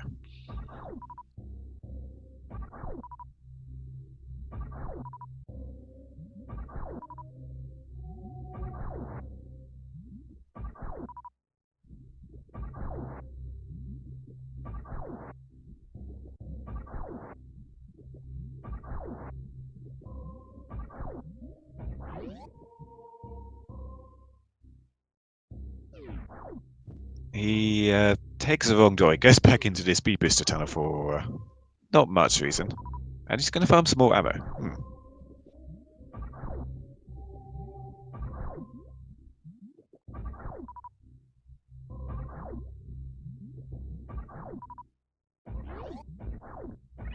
Almost thought he was about to do it again.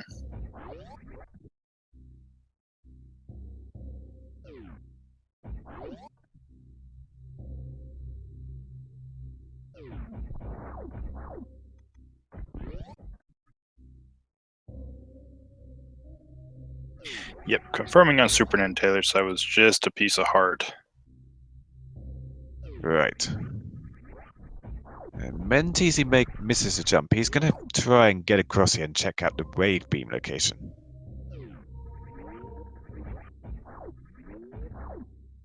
Yeah, NinTaylor just decides to reset out of Kokoma's area. There's nothing he needs down there.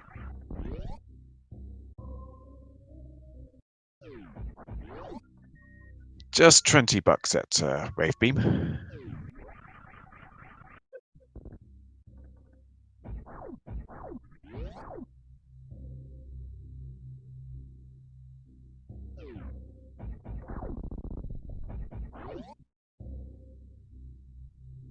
Croppe17 in chat. Both SuperNinTaylor and Benteezy are 2-0 in the Swiss stages at the moment. There's 6 rounds in the Swiss stages, and runners are looking to get at least a 5-1 record to put them in their best chances of getting into the top 8 and advance into the next rounds. If they lose 2 games, that will pretty much put them out of the running for getting into the top 8. So they're both looking to get a win here. They are in a quite advantageous spot at the moment, being 2-0, but neither of them wants to take a loss. They want to get that 3-0. Benteezy hasn't checked out the cathedral yet. He's going straight to Lower North there.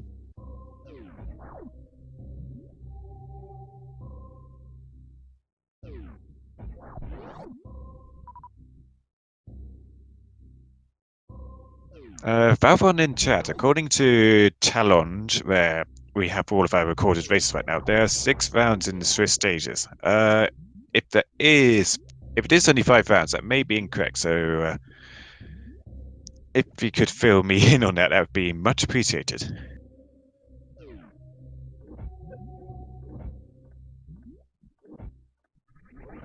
So Benteezy's got a few options here. He can go for a gravity jump by jumping, removing the gravity suit, and using the momentum to propel him up further. It looks like he tried to do that just then, but he is getting into the pause screen a bit too late. He needs to get there a bit early in the frames and then remove the suit. No, that was again too late. He does also have the option of pulling off a bomb jump, but I don't know how difficult that's going to be with the wall beasts breathing fireballs at him.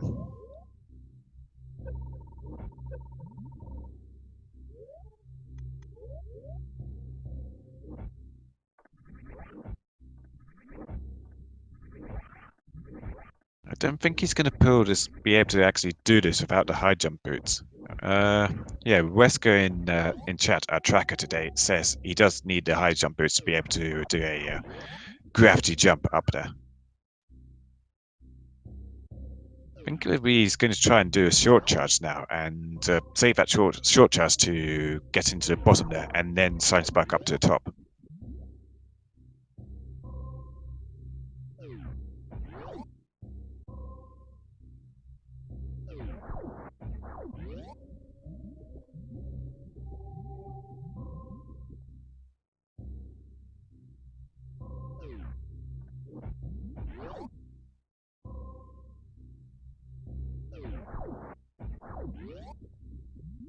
Morph bombs were right outside high jump boots.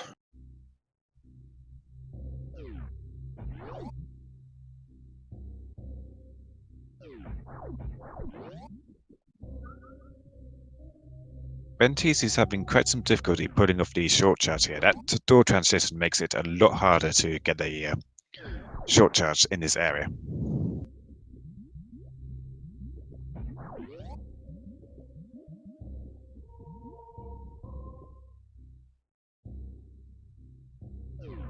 This is giving NinTaylor the opportunity to catch up, but it looks like they are not going to learn Norfair right now.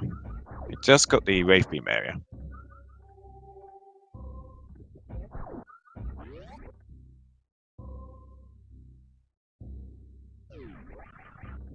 Ah, we didn't see this side of Bubble Mountain yet. NinTaylor's going to check out the 3 items over here.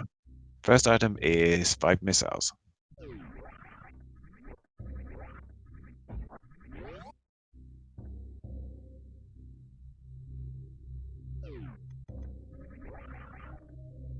Another 5 missiles and a piece of heart, so nothing up here. Benteezy is giving up on Ridley's lair for now, so that's cost him a bit of time. I don't think SuperNinTaylor is going to go for the same thing.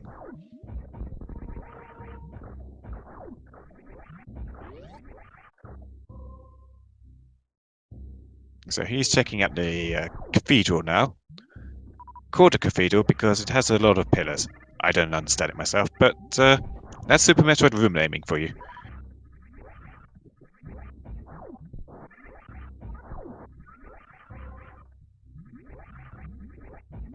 Do you think they have much places of worship down in Norfair? It mostly just seems to be lava and lava creatures. Not sure you can make much of a religion out of lava. Yeah, I don't think you can.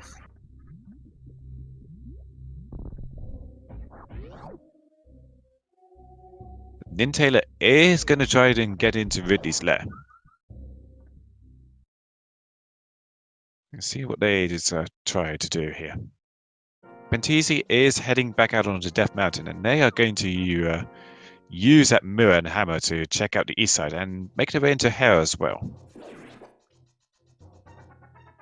He doesn't have the fire rod, so he does have the lamp, so he won't be fire locked in Hera. Well, he's going. Oh, if yeah, he's he's grabbing no, the old man, he's about to get the fire rod anyways. Yeah, that is true. NinTaylor is going for the lava dive here. Ooh, very nice. Pulls it off. Well done. Yeah, he gets that set up, and Benteezy gets his fire rod. This could be major depending on what we find here in Lower Norfair.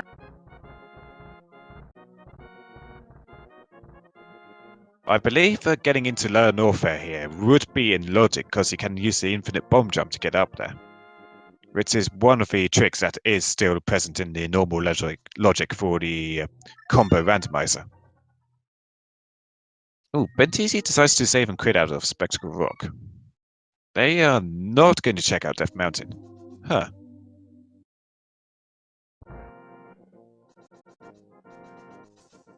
First, we're going to get some boots checks.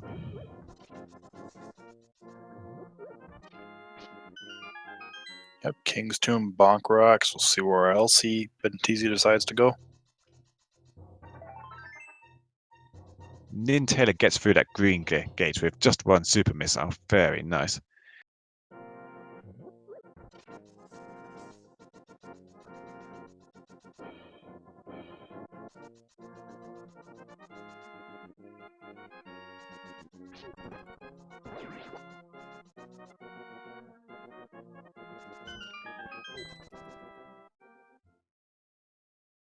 Now, the one check down here in Ridley's lair that could put NinTaylor back is the second item near Golden Chorizo. You need the space jump to get that item, and we have no idea where the space jump is right now. It's the only check in the game that is locked by the space jump. So just outside the Golden Chorizo area, some power bombs.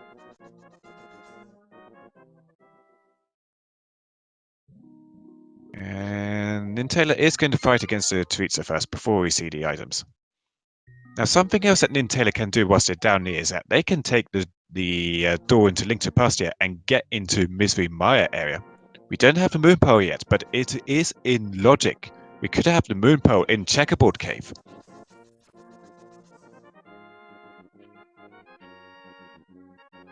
Now, NinTaylor is out of Super Missile, so what he's doing here is dumping all of their ordinary missiles so that the Chorizo is forced to spit out those weird ball things, at which he can then shoot and pick up some super missile ammo.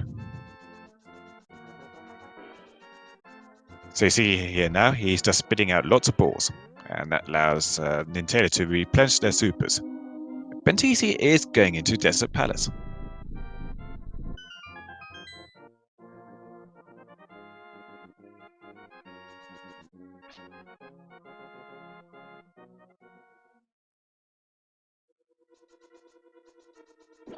Okay, so now it's an energy tank up there and a piece of heart, so we're not going to need the space jump for that, luckily.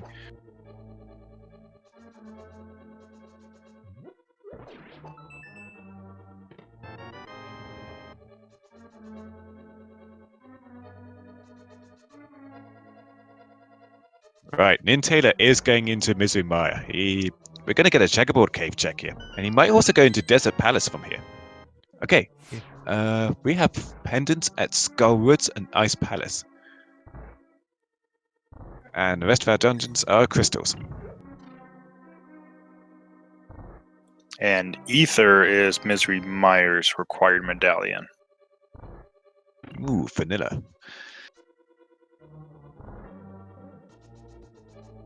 This could be big for SuperNinTaylor. Well, it's not quite what we're looking for, but high jump boots is nice to have. Yeah, I don't think you're going to say no.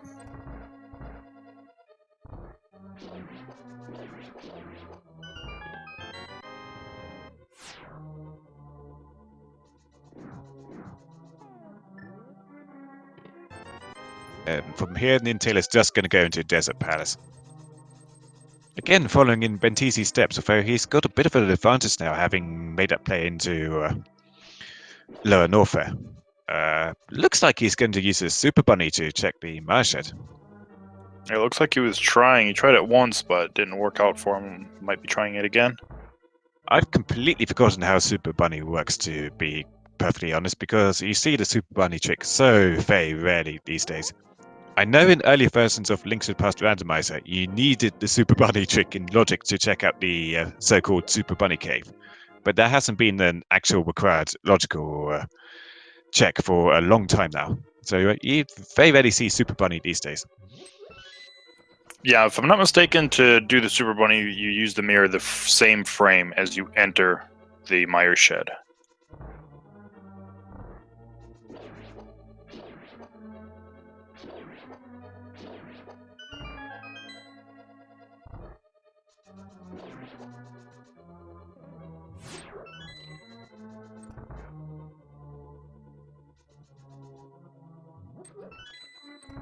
So as Benteezy is getting into the back of Desert Palace and almost facing off against Lammerless, SuperNinTaylor is making their first checks. Our runners are pretty much neck and neck at the moment. Yeah, that time that Benteezy had on SuperNinTaylor kind of lost a bit of it when he was trying to get into Lower Norfair, but with SuperNinTaylor being able to do that, his routing, being able to check the checkerboard cave and then just come right into it, saved him a good amount of time.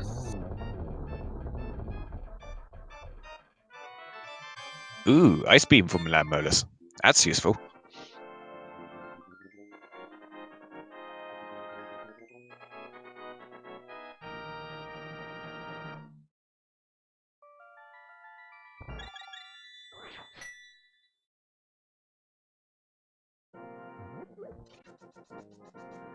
SuperNinTaylor, the only thing setting them apart from Benteezy right now is that they don't have the Master Sword from Nizora Let, but they are going to go using the Fire Rod against Lammerless instead.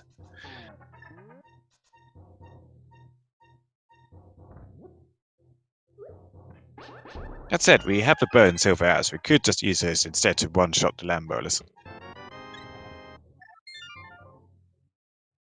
Yeah, pretty much every weapon you want to have against Landmolus, you have.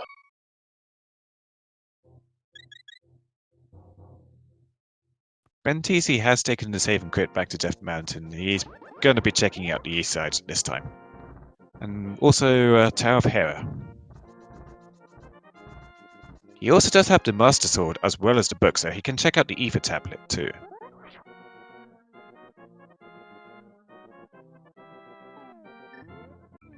And SuperNinTaylor did switch to their bow now. They're going to go for the one-shot kills here. Ooh, misses one but does manages to get the landmines in one cycle. Very nice. Yep, sniped it just before it was about to go underground.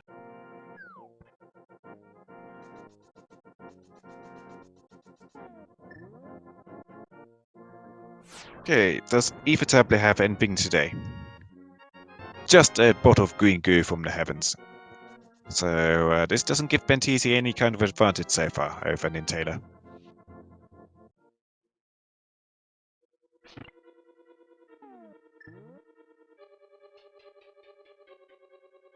And NinTaylor is going to go back into Lower North and clear that house before doing anything else like Death Mountain.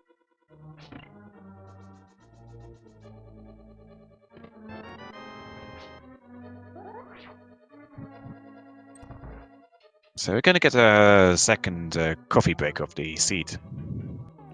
Because the big key is going to be in the chest down here. NinTaylor now making use of that infinite bomb jump to get to the top of this room.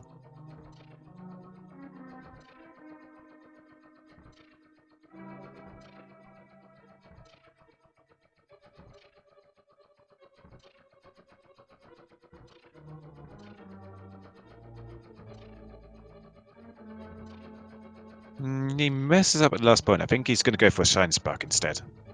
Yep, that's what it looks like.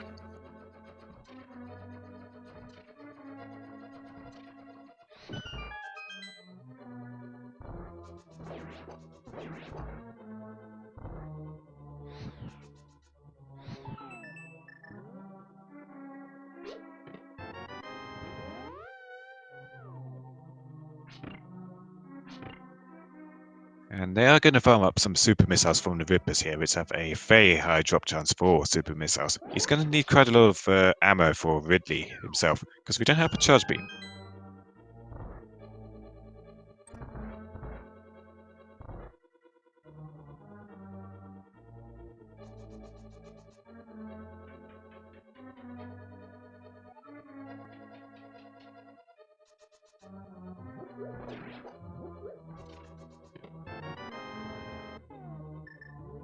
Plus 10 bombs is our first item from Taufera. Yeah. Oops. Yeah, messes up the bomb jump there.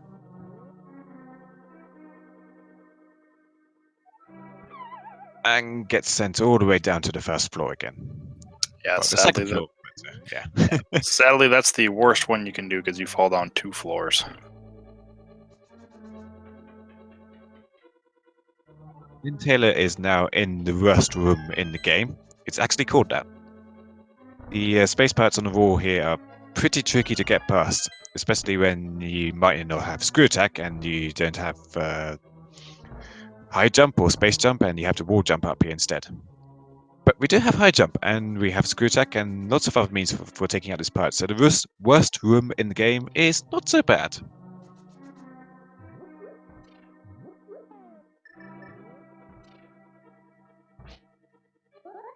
Mickey Mouse has an energy tank.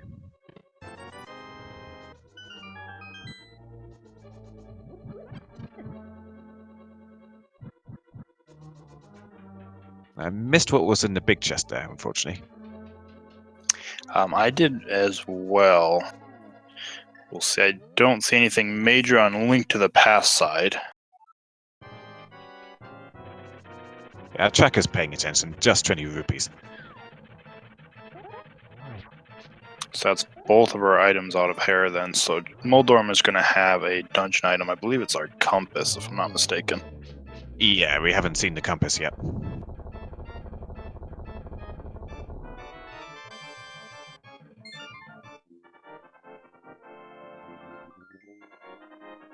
So Benteezy gets a Link to the Past dungeon lead on NinTaylor, but NinTaylor is pretty far into Lower Norfair now. They're going to be facing off against Ridley pretty shortly. Benteezy spent quite a lot of time trying to get into here and decides to give up on it. But we're now going to see the east of Death Mountain, and there's a lot of item checks over here, so this could give him an advantage. Especially if he finds something like Space Jump, which could get him into Lower Norfair much easier. So on the floating island, we have +5 bombs, And he's going to go to the Spiral Cave first.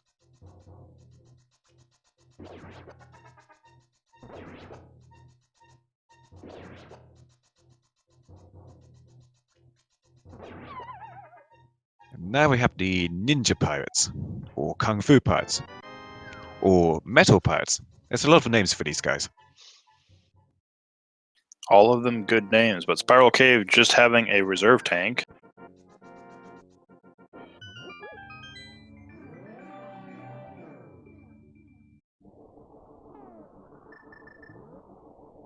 Benteezy forgets they don't have the Moon Pirate, but they're going to go for Super Bunny.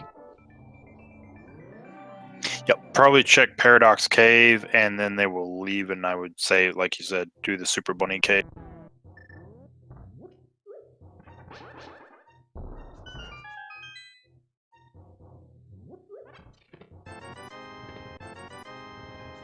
Two big 20s.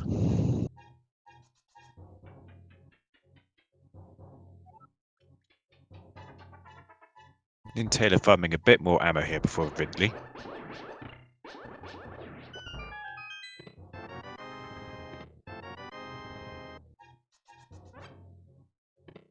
There's our flute and space jump.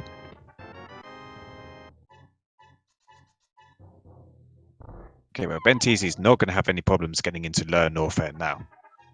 He can go in from Meridia, or, well, from Mizumaya, or he can go in from the front door.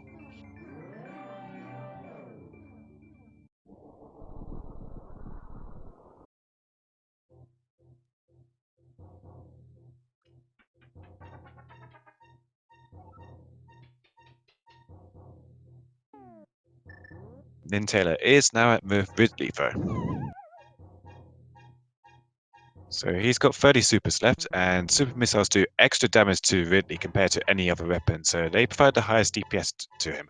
Super missiles normally do 200 damage, but against Ridley they do 600 damage. He's getting a lot of hits in, so I think he's dead already.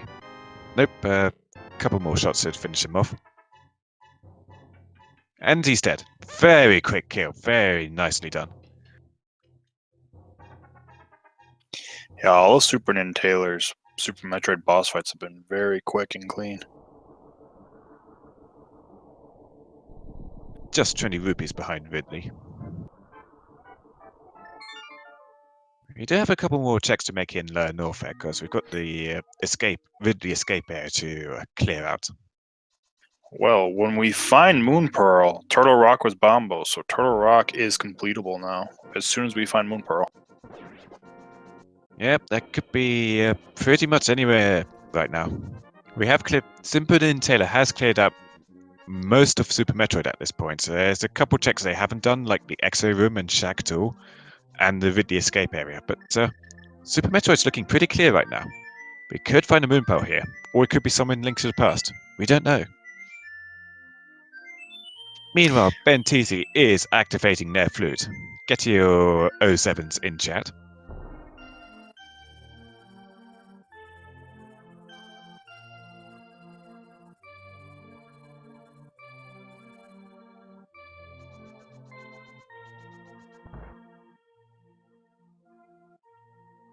And we're getting a late Sikid check here. Just a reserve tank.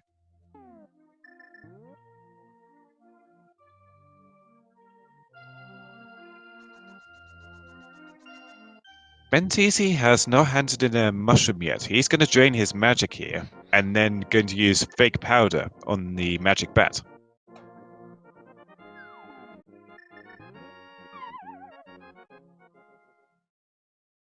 The way you do it is you drain your magic, you try and use the cane, and then at the same time you switch to the mushroom. That makes the game think you're using powder. You use powder, and it activates the magic bat. Ooh, that's a grapple beam. That opens up a few places, like the aforementioned Exo Room and Shack Tool. But those are both really out further away. I doubt we're going to be seeing those just yet. Yeah, and I guess technically it would have been open already by the space jump. At least the exit room.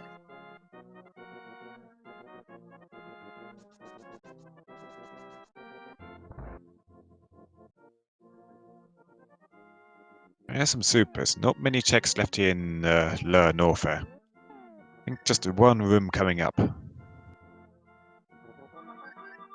Which is apparently called, I just found this out a couple of days ago, the Frankersee room.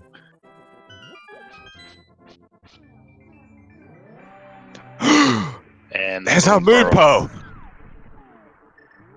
Get your fantasies in chat for that moon pearl.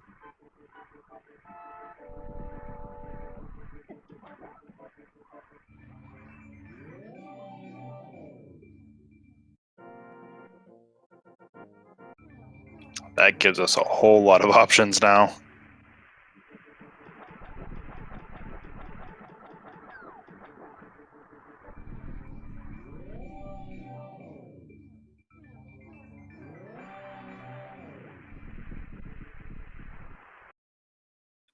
So we only had to clear pretty much all of Super Metroid to find the Moon Pearl.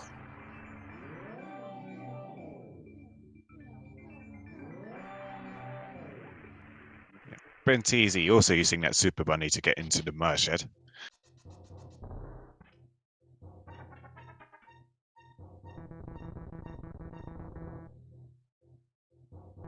Struggling against the chests here.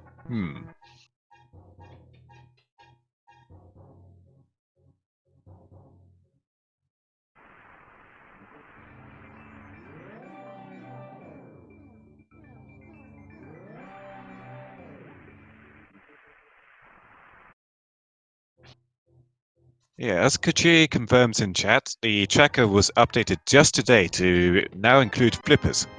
And Ganon and Mother Brain both occupy the same spot on tracker. You can see just below the space jump there, you've got a rather weird looking merged Mother Brain and Ganon. We're also looking into solutions to get the Pegasus boots on the tracker as well. And I believe, I can't remember the last item, but definitely want to get the boots on the tracker as well. So we're going to have to sacrifice some space somewhere else to get that.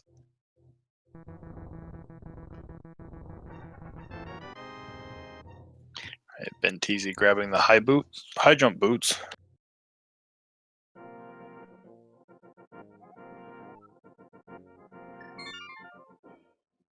Whilst SuperNinTaylor is heading over to East F Mountain. Now they do have that Bomber's Medallion. They can go clear out Turtle Rockruster here.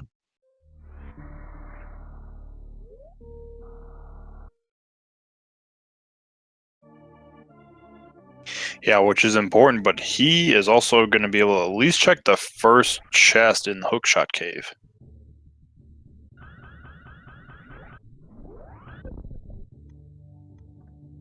Benteezy hasn't checked out the front of Gauntlet yet, and if I remember correctly, it's just a piece of Heart of 5 missiles. We did see it on SuperNinTaylor's side.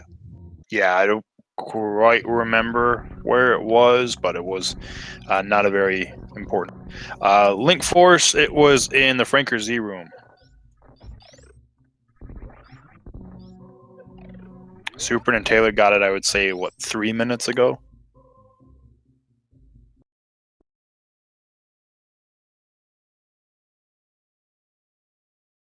Wesker does point out the other name for that room, which is the Three Musketeer room, so called because of the key hunters just before the item, or rather just after it, which really get in the way. And if you're going through there without a various use in NMG, they do a lot of damage to you.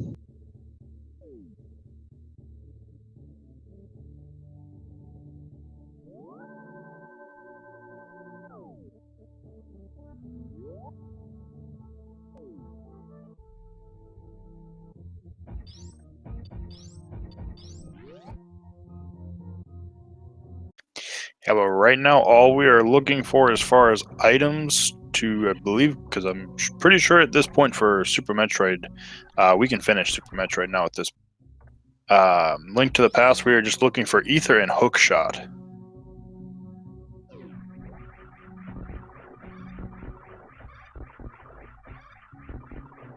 Benteezy is going to check out the... oh no, they haven't checked out the rest of Blue Brinstar yet, so they're going to do this first, and then probably check out the Shaft Supers.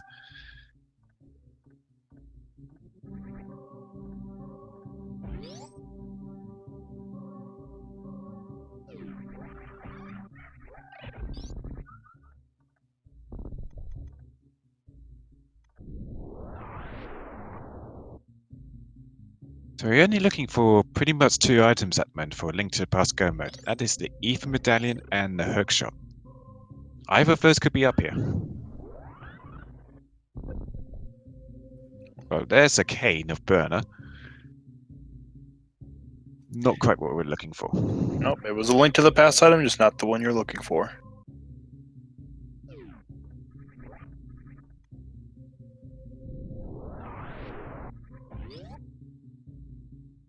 SuperNinTaylor doesn't have the Master Sword, so they're just going for hammer strats against Mordor, which does more damage anyway. Just a slightly smaller hitbox.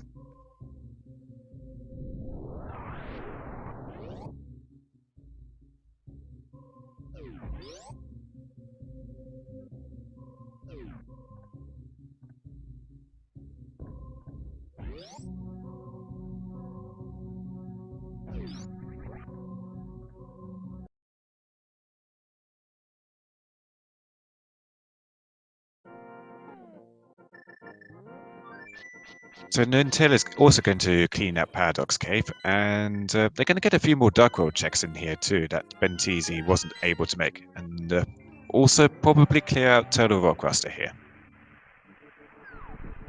So Benteezy looks like he's going to take the back route into Lower Norfair. They will get their Moon Power eventually and kill Ridley, but it's going to be a bit behind SuperNinTaylor now. I'd say that SuperNinTaylor definitely has the advantage here. He's going to go back into my shed and try the Super Bunny again. Or not.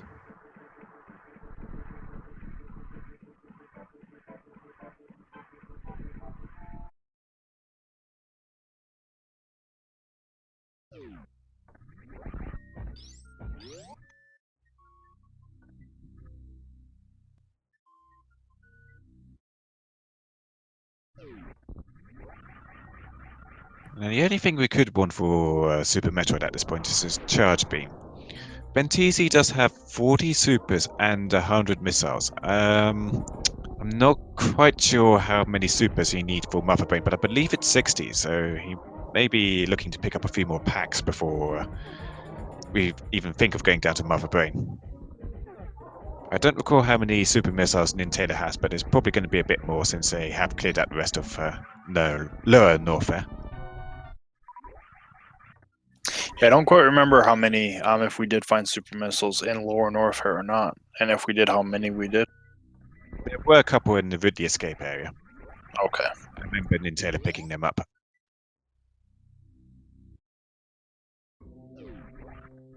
So there's the space jump and fluid for SuperNinTaylor. The only item separating the two now is that Master Sword. We haven't seen what King Zora has yet, so SuperNinTaylor may be making their way there eventually. They do have the money for it now.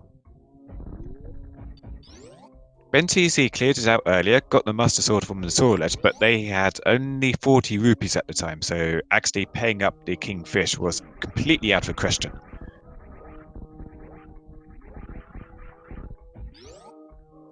Yeah, and I think if they're gonna route at least SuperNinTaylor and Benteezy when they get the Moon Pearl as well, I think what they'll end up doing is going to Catfish and then using their mirror.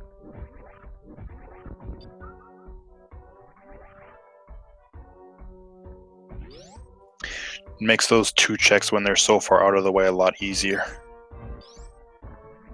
I said, both our runners have the hammer, the bow, and the lamp to get through anything in Palace of Darkness, so they may be putting off those East Darkworld checks for a bit. There's not much reason to go up to the pyramid when you can just go straight into Pod and clear it out. Maybe they would go afterwards. Benteezy doesn't get the jump out of Mickey Mouse, so they have to take the long way route. And SuperNinTaylor's going straight into Turtle Rock. It's like, or not. It's like, wait. I can't do this. Yeah, he went to check medallion and thought, nope, can't do this. Oh wait, I can do this.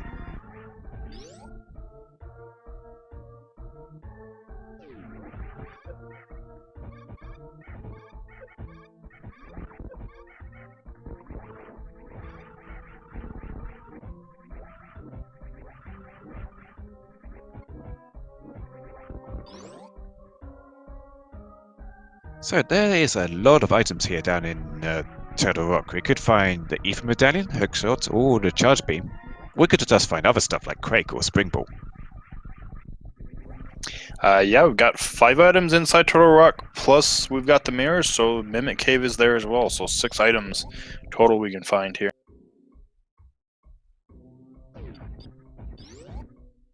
The only thing that may be problematic for SuperNinTaylor would be Trinex themselves because they've only got the fighter sword and no half magic. I do believe they have a bottle of green goo, so they can have a mid-fight magic refill if necessary. But I think you're going to be seeing a lot of menu Trinex today. Yep, we'll probably be seeing that hammer quite a bit on Trinex. Unless, of course, we find like 2 swords here in Turtle Rock.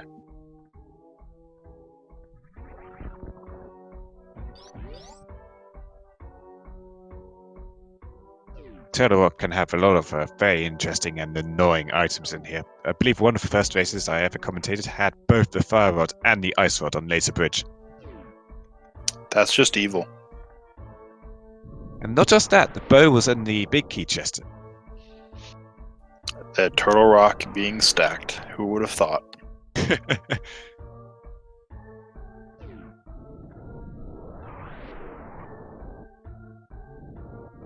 But there's a hookshot.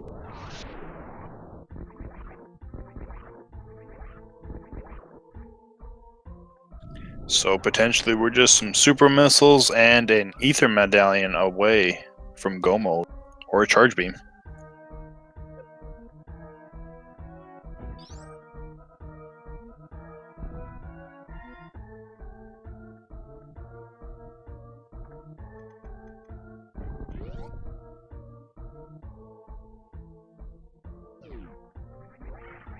Benteezy, meanwhile, is nearing Ridley. They're pretty low on super missiles, but they're going to have to do quite a lot of farming to top up their supply. SuperNinTaylor gets around those chain chomps without any problems at all. Even in red mail, those chomps still chomp out a lot of your heart containers. Yeah, I want to say it's like 2 hearts. They're not friendly at all.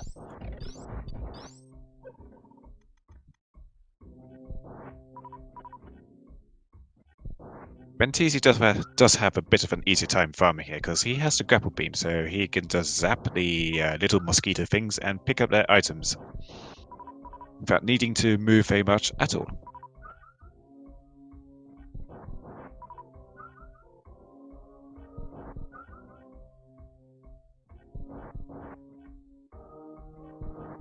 Vanilla Big Key in Turtle Rock.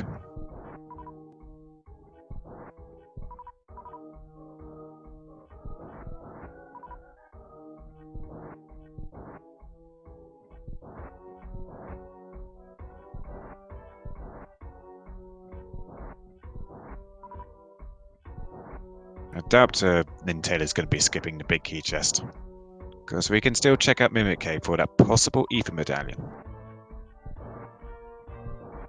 Yeah, when you're 1 item potentially away from go mode in Zelda, you do not skip any item. I mean, you do, but you do it at your own risk.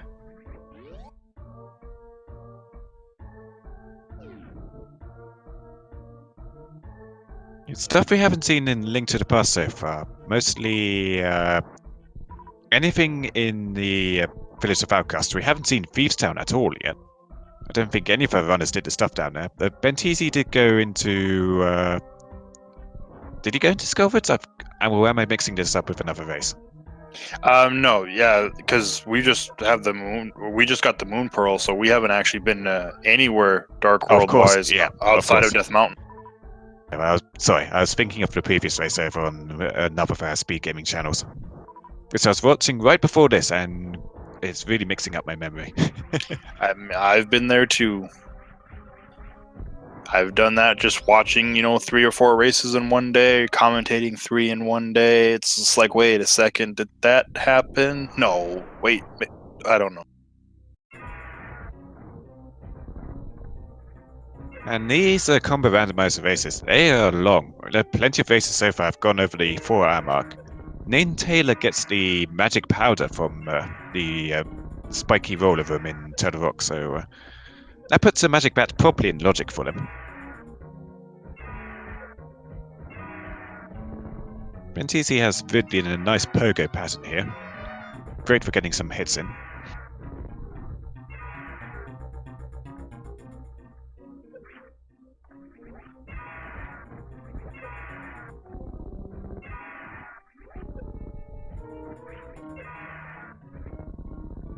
And we're going to see what the notorious laser bridge has for us today. $20. Small key. Ridley looks like he's at depth now. This just needs to be picked up. There's our compass. And there's our charge beam. Well, that's definitely go mode for Super Metroid then, so we just need an Ether Medallion.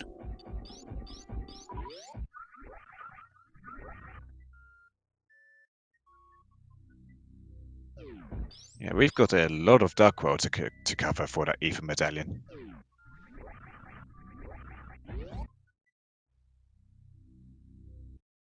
It would be nice if Trinex has Ether Medallion right now, and we could just say we're in complete go mode and blitz through the rest of the dungeons. But I doubt he's going to be that kind. So SuperNinTaylor's going to get behind Trinex here and use switch between the ice rod, the fire rod, and the hammer to take out these Trinex heads really quickly. Because you get bounced against the back wall here, you can get a lot of hammer hits in very quickly. He does get a bit of ice from the ice head, but it's not going to cause him much problems.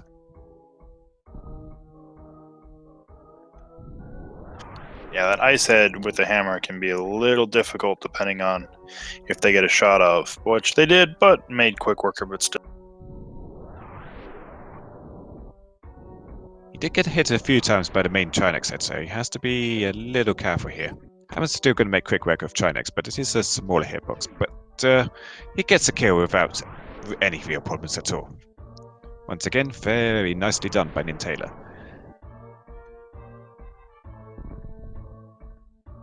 That would actually be a mirror shield, because Benteezy did pick up the red shield much earlier. I forget where from, but I've definitely seen 2 shields on his side. Yeah, I'm trying to think where the other shield was.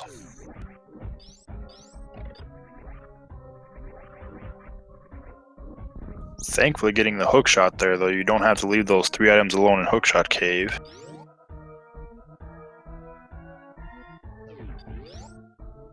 I know both SuperNinTaylor and Benteezy are good link to the past runners, but I don't know how much experience they have with hovering.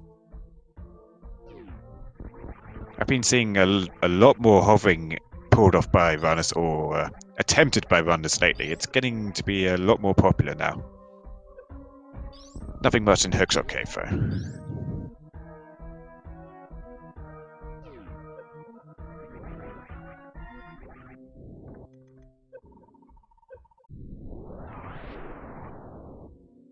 Then Taylor takes a look at our empty bottles and they're thinking, should I go to the Witch's shop and the Zora area and pick up my second sword?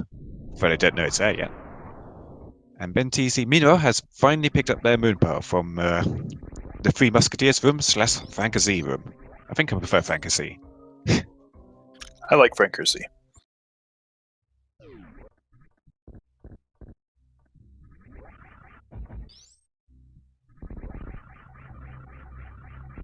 And there is one check that Benteezy can make, and it might have been why SuperNinTaylor was actually checking potions. Benteezy does have the Cane of Burnout, so he will be able to check Spike Cave when he goes back to Death Mountain safely. Right, we haven't seen that yet.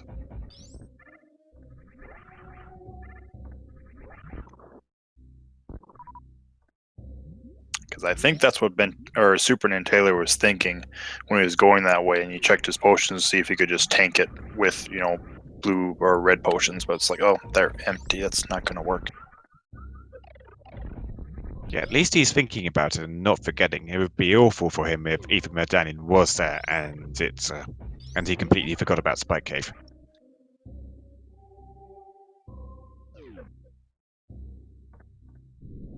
But he's going to activate his own flute, finally. And see where he decides to take that from here. He could go straight into Dark World and go clear out Thievestown and Skullwoods, or he could be going over to the Rich Shop, pick up some potions, and maybe check the Zora area too before going anywhere.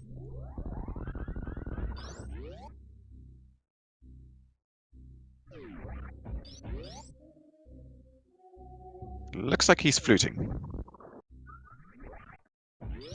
Or not, he's having a think about where to go.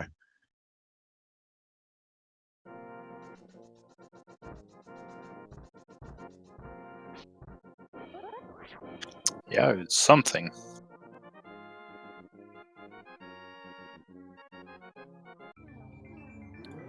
Yeah, right now, and it looks like Benteezy, that's probably where he's actually might be going, is Turtle Rock.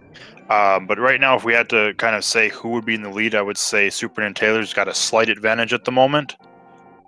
But it completely depends on where that Ether Medallion is, because that could be pretty much anywhere that's not Mystery Mire or Ganon's Tower at this point.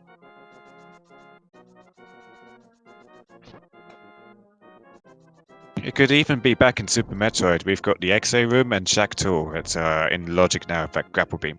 There's Quake. We're not needing Quake today.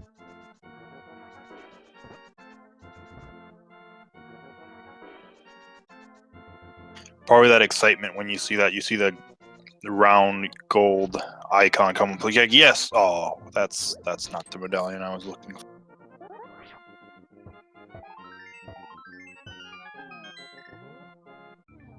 So this is pretty much coming down to where is that Ether Medallion? Depending on how fast our runners find the Ether Medallion, they could be skipping a lot of A Link to the Past. And Taylor is going to have to find at least one more sword from somewhere.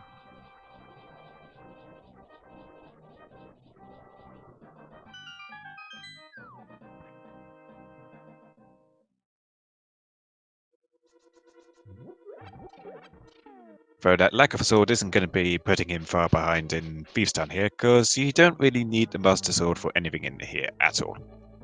Fighter Sword or Cane of Burner will do the job just as well.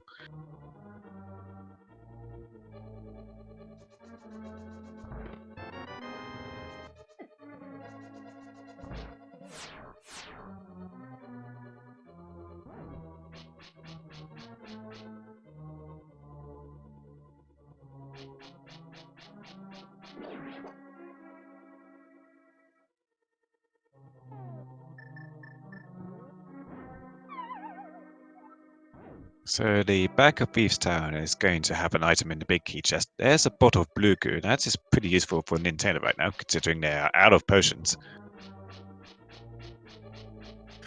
Yeah, hopefully we won't need to use the safety against somebody like Blind, but it doesn't hurt to have it.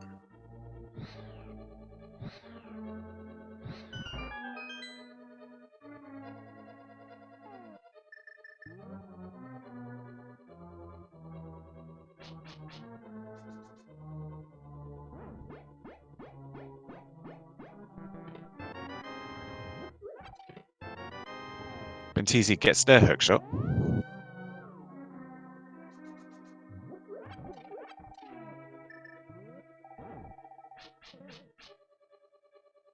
So how long does a Turtle Rock clear usually take in terms of minutes?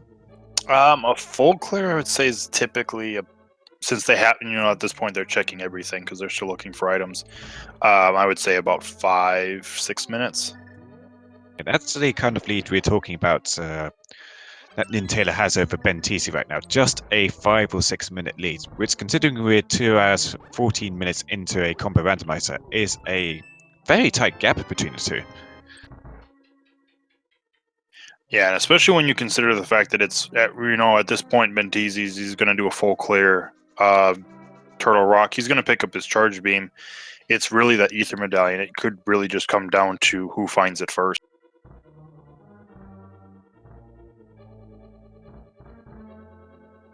And they have got so many different checks they can make in the Dark World now. We've got the whole blacksmith chain, we've got the pendant dungeons like Ice Palace. We can dive into the Fall of Swamp and clear out the left side. It's a ton of places still to go through. The Maiden Chest has a big 300, so Taylor's not going to be short of cash if they want to go pay Kings and get some potions. Yep, even having to pay off Kiki the monkey. Still gonna have plenty of rupees for the rest of this game now.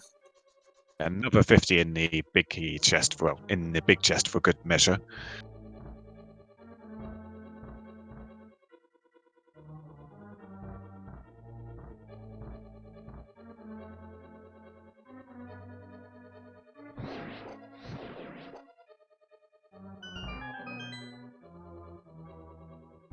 My Optimus said I have vision.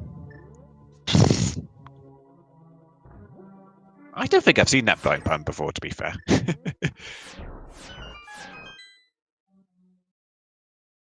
I think I've seen it once or twice. Blind has a lot of good puns, though.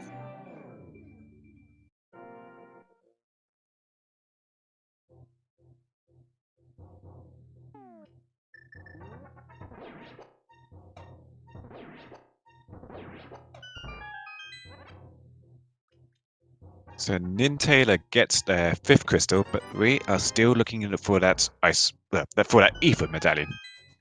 I guess it's technically an ice medallion. But it could be in pretty much anywhere right now. Well, Sick earlier, we did see this on Benteezy's side a little while ago. It was a reserve tank.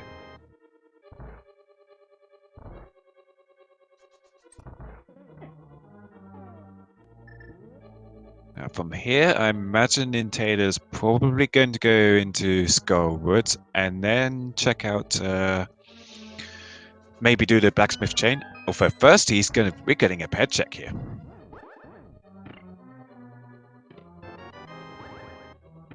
Evon pet, it could be possible. Yeah, it's very possible, and this is a huge check because if it is here, then you are just go moding dungeon. Just couch cash.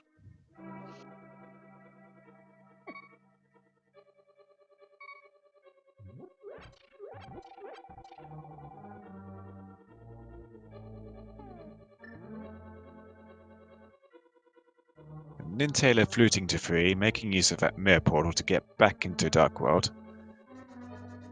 Looks like they're going to do the Smith's Chain first before bothering with Skullwoods.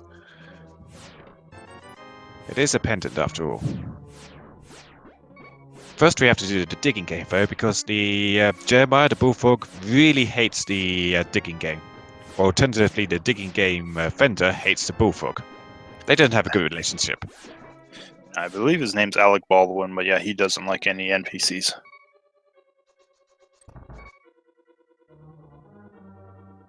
We dig up some super missiles. We don't need to farm any more super missiles because we have got that charge beam. Plus wave, plus plasma, plus ice.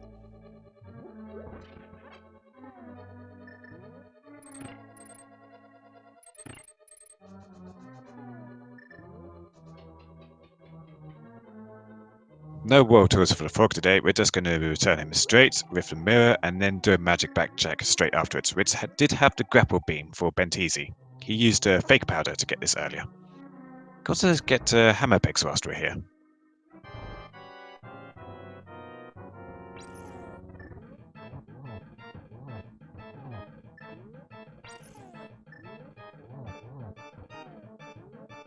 Benteezy is also going for hammer strats against Trinex. Just a piece of heart in the hammer pegs.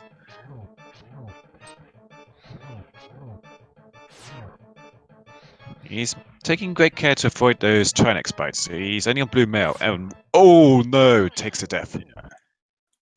Yeah, unfortunate.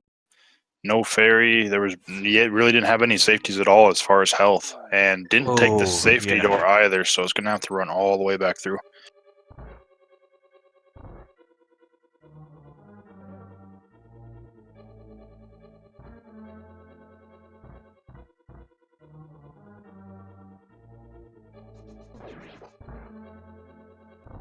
NinTaylor about to get their grapple beam, and then they're probably going to be dreading the thought of checking X-ray and Shackle. But we could check X-ray right away with the space jump, but Shackle's not in logic until you get that grapple.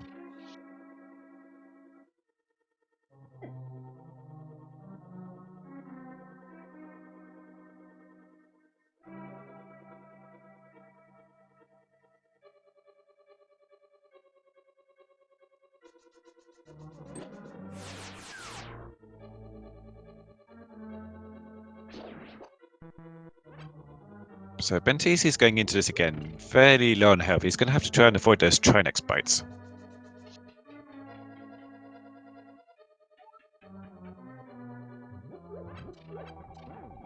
He does get a few small hearts from the Helmazor and the pot there to top his health back up. But again, Trinex bites are quite damaging when you're on blue mail. Yep, maybe might have wished that it was picked up that red mail now. So now we're getting a bit of South Dark World. Firstly K45, followed by Stumpy.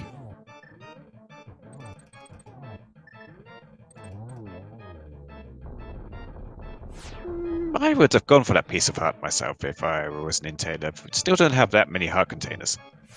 Do have red mail, but it still kind of makes some things a bit dangerous. I think that's what he's thinking, is that he has red mail, so he's a bit more comfortable. Well, Stumpy has a big heart for us anyway, so if I'd gotten a heart container from Stumpy, I'd probably pass up the piece of heart in K45. Oh, that one was close on Benteezy's side, almost getting tagged by Trinex. Yeah, he's going to go for Master Sword spins here rather than use a hammer. Or no, he's going to go for the hammer anyway. Ooh, at 2 hours 22, we finally get our first hype cave check. I have a feeling it's not going to be that hype, unless we get Ether here, because that mini Moldorm cave earlier. $20, $300, energy tank, plus 5 arrows, heart container. 1 out of 10.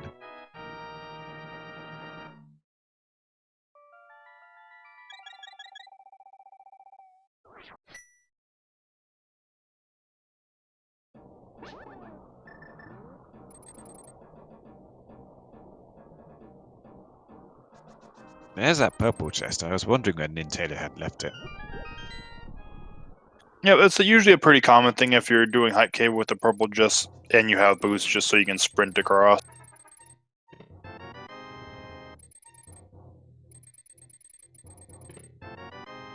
Five missiles from Gary's lunchbox.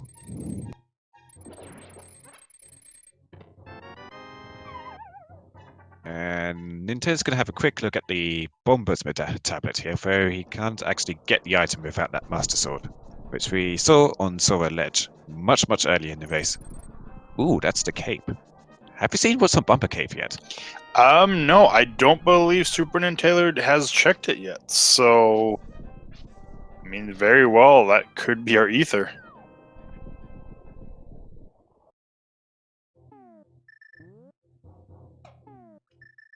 But we are getting that Spike Cave check.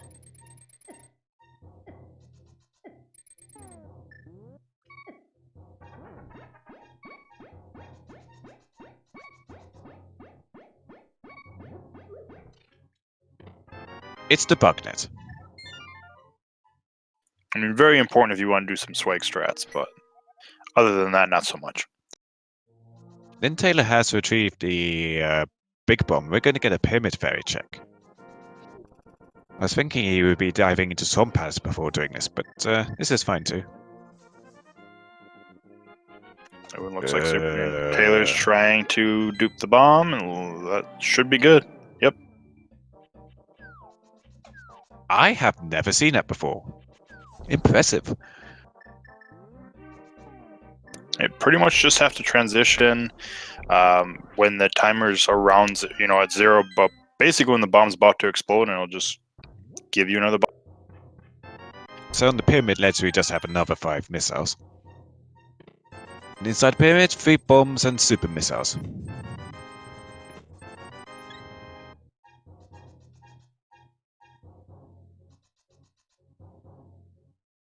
Where's SuperNinTaylor going to go from here? He could go to Pod, he could go to Swamp, he could go north to Catfish and Azor area. He's going to Pod.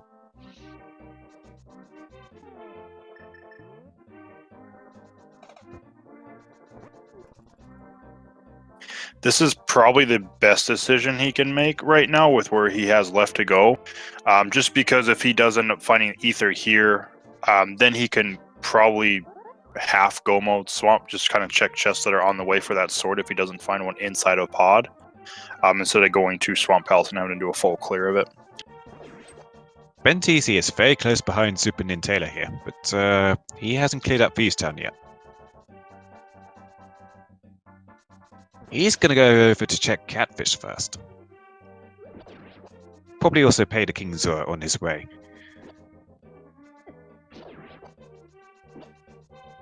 So we are playing a game of Find the Ether Medallion. It's not the usual game, it's usually Find the Ice Rod or Find the Morph Ball.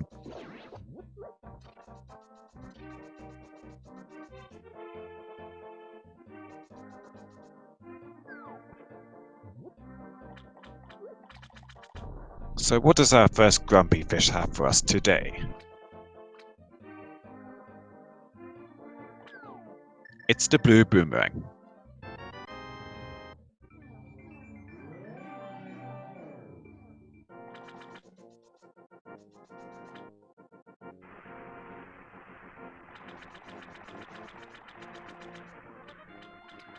So Benteezy picked up his Master Sword from the Sword Ledge here much earlier in the race. SuperNinTaylor hasn't been over here yet. They are still on the Fighter's Sword. And we have no idea where our Tempered or Gold Sword would be at the moment.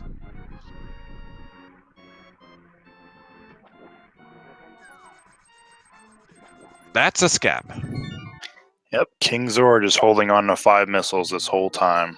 100 rupees per missile.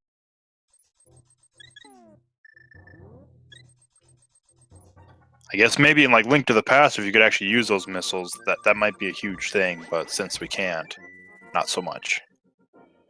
Attach some bombs to your arrows. I'm fairly sure that's a thing in one of the Zelda games. Yeah, that's a thing in a few of the Zelda games, but yeah, not Link to the Past, sadly.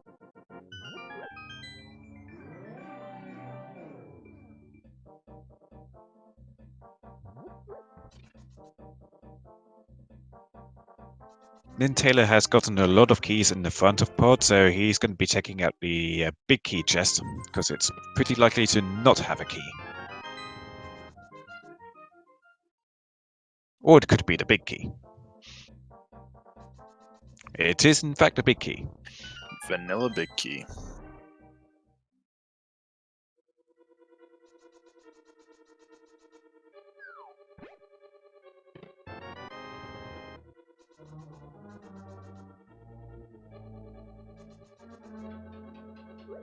Benteezy is now making their way through Town, and I don't remember much being down here. Certainly nothing that they need for progression right now, which is strictly the Ether Medallion. Yeah, main thing was just kind of rupees. So we're not gonna find Ether Medallion here. Looks like SuperNinTaylor is actually just gonna rush the back and go right for King Helmasaur.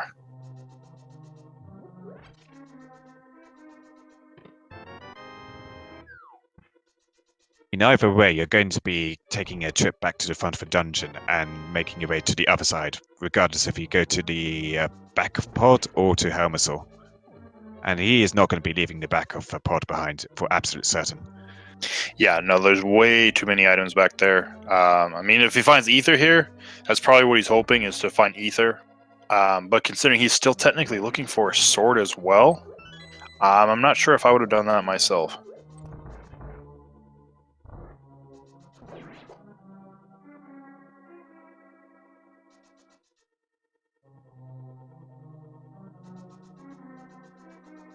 If he does find the Ether Medallion on the Helmasaur, he could probably gamble on perhaps a sword being in Ganon's Tower. But we've got a lot of other item checks still to make in the Dark World, such as the Whole of Swamp Palace, Skull Woods, Ice Palace, Misery Mire itself.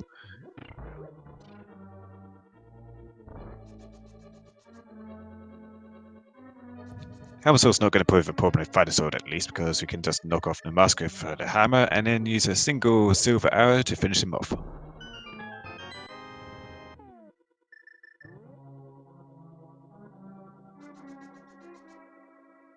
Just barely misses with the first one, but he's trying to swing that tail, so he's just standing still for that, so gets the second. That's the map, so all the rest of our items are lurking in the back. Well, I mean, at least he knows his way through the dungeon after killing the boss now.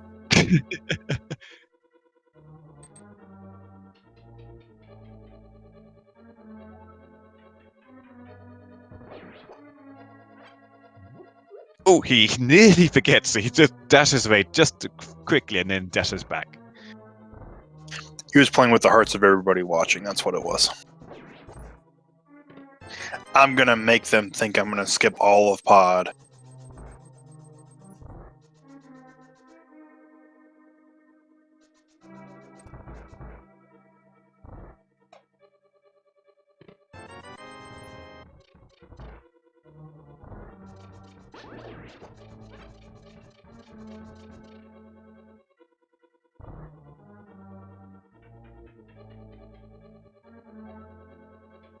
Another heart container there. Not too bad to get heart containers at this point. We've only just hit our second row of hearts.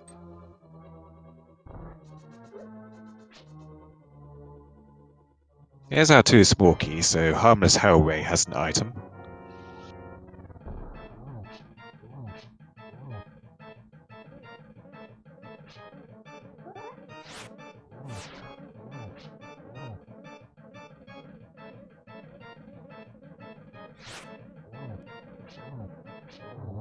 Benteezy having a little easier time with blind because he has a Master Sword for that slight extra reach. Doesn't do any extra damage, it just gives you a longer reach to hit him with. Super missiles in the first chest in the Dark Maze.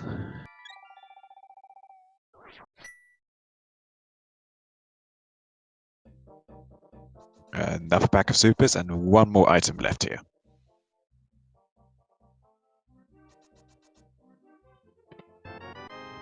Master Sword. There's the sword that SuperNinTaylor needed. If he goes and checks the sword area now, he can go get tempered at least, which is going to be a great help to him in Ganon's tower and against Ganon. I imagine Benteezy will be getting that tempered as well, unless he finds the ether by deciding to go to somewhere like Swamp Palace first and finding it there. Yeah, that's something Benteezy is going to kind of have to do at this point, I feel, is he's going to need to do something different than SuperNinTaylor. He can't just make the same routing decision, or this, the lead's probably going to stay about the same, because I'm pretty sure as far as like execution, they're pretty much identical when it comes to execution on Link to the Past. Now, NinTaylor did decide to go out of Palace of Darkness and not mirror and flute away, but they are going to check out the Zor and Catfish area, which is complete bust except for that one sword.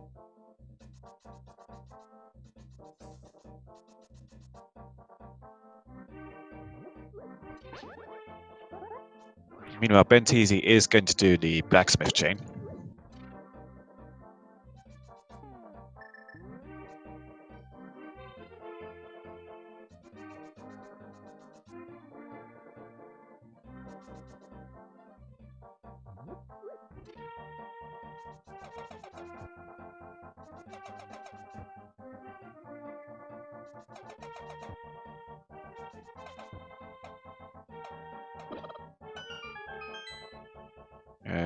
Is he going to do a bottle refill? No. Don't think we saw a bottle refill on Benteezy's side. No, we did not. But NinTaylor is very, very wealthy right now, so if we spend 500 on King Zor's Master Scam for 5 missiles, and we still have a lot of spare rupees for buying potions if we need it. NinTaylor sees that sword on the ledge at least.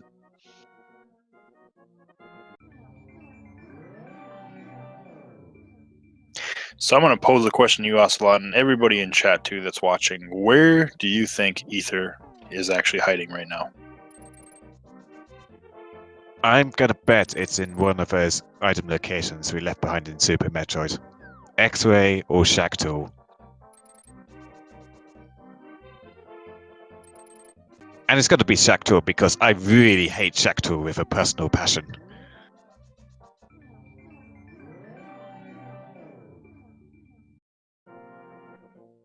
All right, chat's giving us a little bit. We got Shack Tool, our trackers picking Skull Woods.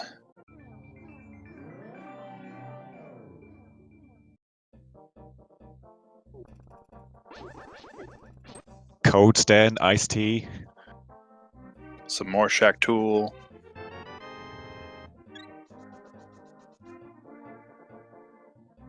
But perhaps, just perhaps, it could be here in Swamp Palace. We've got a lot of items here in Swamp Palace to check out. And it's the Crystal Dungeon, so it's well worth our time.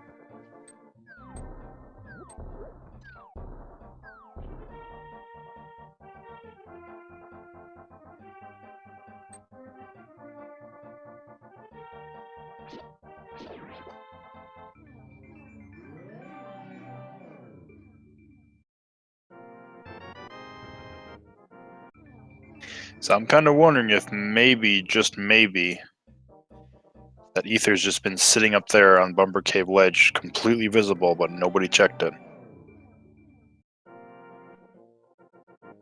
And NinTaylor could roost around after Swamp Palace and get that cape, which Benteezy is doing right now. I don't think he's seen what's on the Bumper Ledge either. Nope, neither run and checked. And then Graveyard Ledge is also there as well.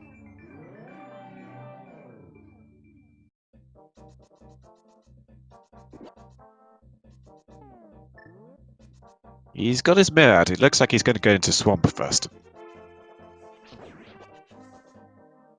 So we're actually going to see the reverse of what we've been seeing for most of this race, which was basically SuperNinTaylor doing a check right after Benteezy did it. But now Benteezy is going to be following in NinTaylor's footsteps.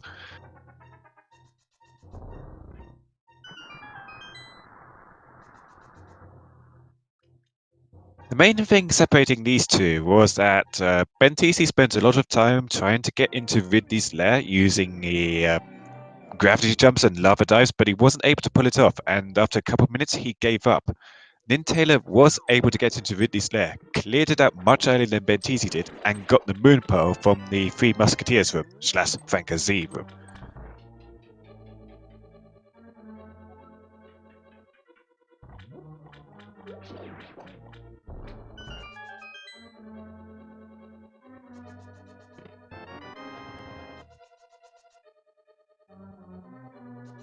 So, 3 bombs from that chest.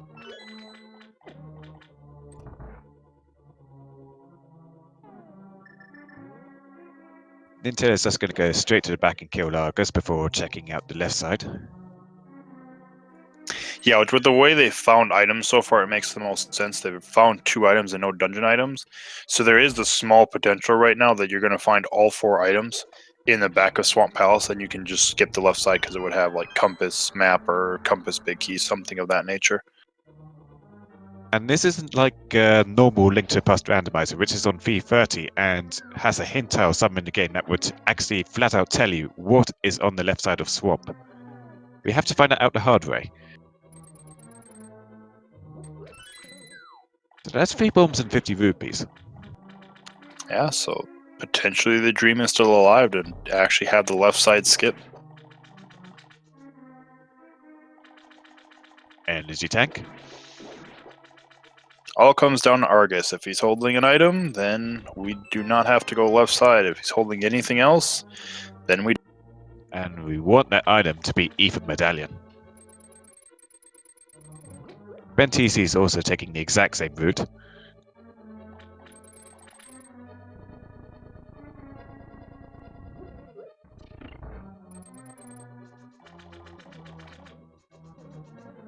NinTaylor's going to get a bit of a quicker kill here because he has the Tempered Sword now. And Benteezy is still only on Master Sword. The 3rd sword was in the big chest in Palace of Darkness.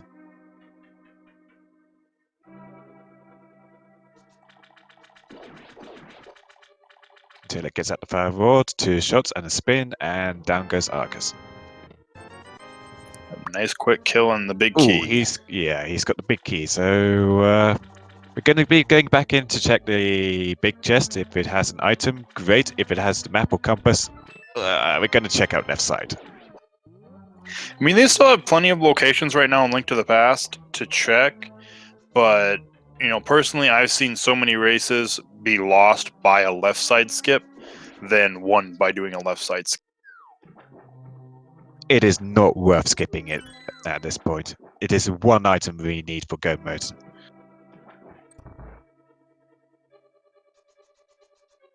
And kind of like you brought up, if this was V30 Link to the Past, you had that hint and it said, well, this is this and that's over there. It's like, okay, I'll leave it alone.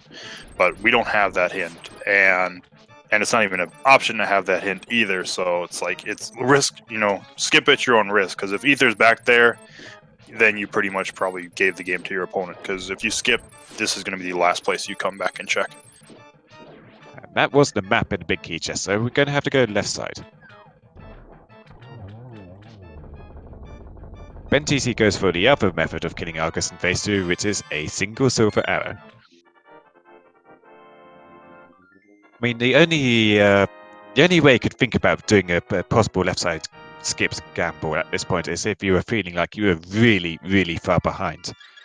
Now, do you think either SuperNinTaylor or Benteezy is feeling far behind, considering where the moon pole was, right at the end of Super Metroid, basically? Well, Benteezy is feeling behind because he is doing a left side skip.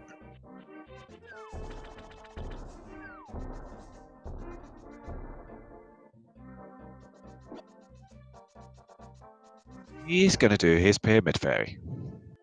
I mean, no, this is worthless because SuperNinTaylor did this before going into Swamp.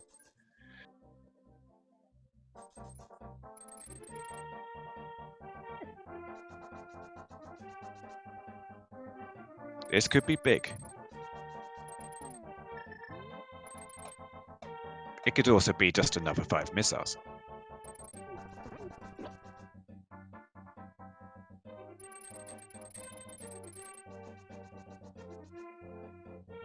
So, first item, it's a compass.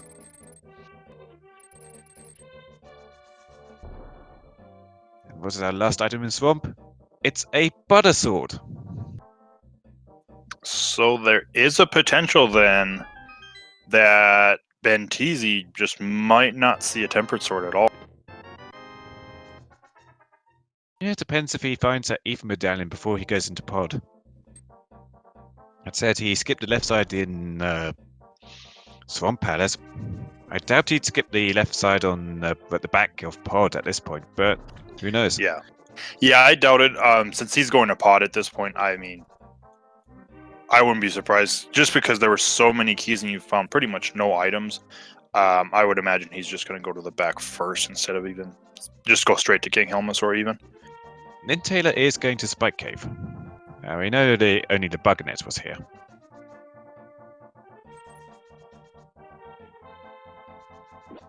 So we're looking at either dips into Skull Woods or Ice Palace, or we go back into Super Metroid and check out X-Ray and Shack Tool. It's really a matter of time now. Yep. As far as locations, because I've been kind of just keeping track on the map between both racers. For Link to the Past, we have Ice Palace, Skullwoods, Bumper Cave, and Graveyard Ledge left. If we find the shovel, then shovel dig spot becomes an option.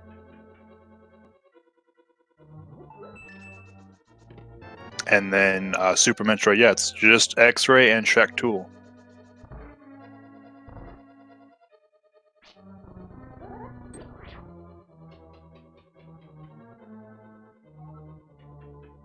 SuperNinTaylor is thinking about where to go. They've gone to the Mountain Cave.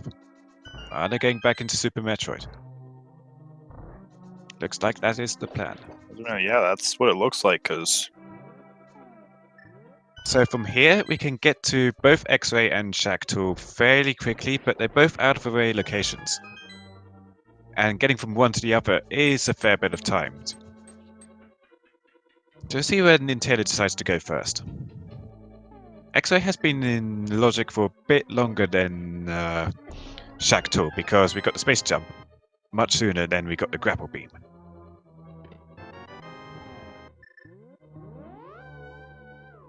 So he's going for X-ray first.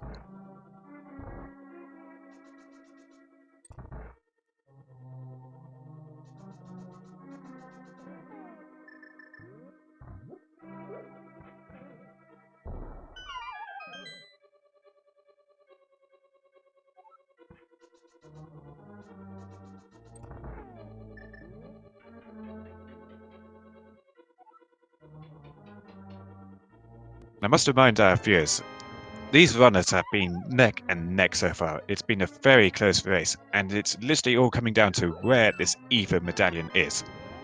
It's going to be a matter of luck. Which of our runners is going to get the one check in where that Ether medallion is?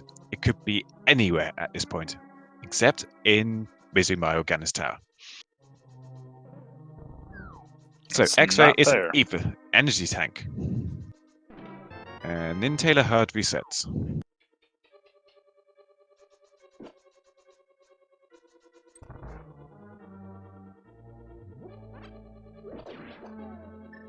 I wonder if he's going to go to Mother Brain from here, because this is kind of out of the way to get him back to Shack 2.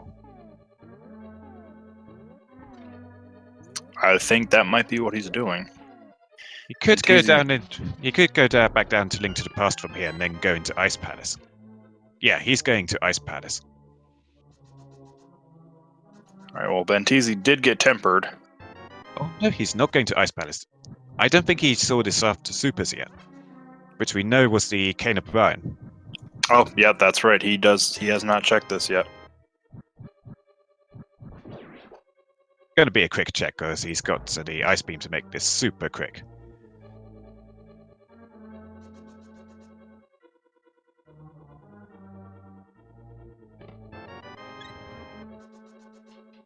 So that now actually puts the Spike Cave in logic for NinTaylor. For he did just check it. Well, technically, those are already in logic because he has the cape, if I'm not mistaken. I don't. No, Okay. he didn't pick up the cape yet because he didn't have a sword when he went to the Bomber's tablet. After he checked the tablet, he went and got his Master Sword from Pod and the Tempered Sword from the Soil Edge. That's right, that's right. So NinTaylor's fluting now. He's going to go to Skullwoods first. Benteezy's nearly done with Pod. If he decides to go to Ice Palace first, this could be the play that separates them both. Yeah, SuperNinTaylor deciding to go check the X-ray spot. That's kind of what Benteezy needed to gain some ground, assuming Ether wasn't there, which it wasn't. So now it's kind of the decision: where do you go after this?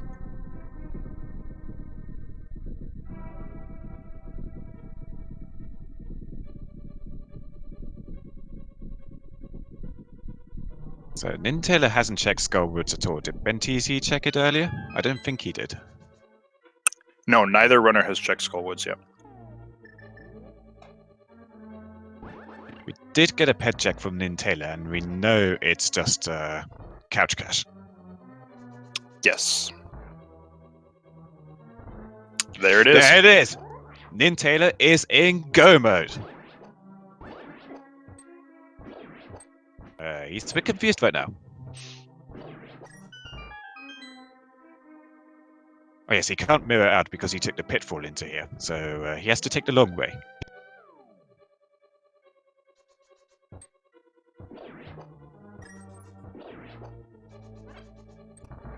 Okay, well at least we're not going to see Shacktor today. I'm glad about that.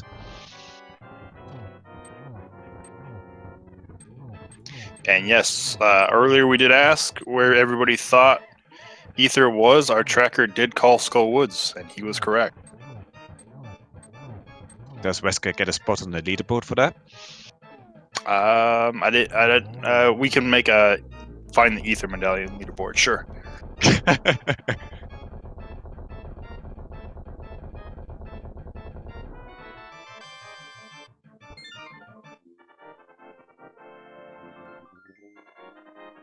Right, so this definitely puts NinTaylor way ahead of Benteezy now. It's all going to come down to when does Benteezy check out Skullwoods and get that Ether medallion. I think if he goes directly to Skullwoods at this point, then this is, a couple minutes. He has cleared out all the crystals he can now, so where is he going to go? It's looking like Skull Woods. Oh, yes. Dude, you already have it. Ooh, are we going to get the fabled bird toss here? No. It's like the reverse of saving the animals in Super Metroid. Instead of saving the animals, you throw an animal into the pond.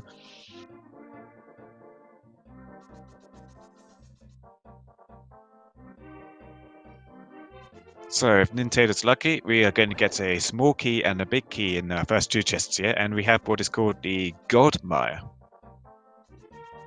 If we don't, we're going to have to spend a bit more time looking around.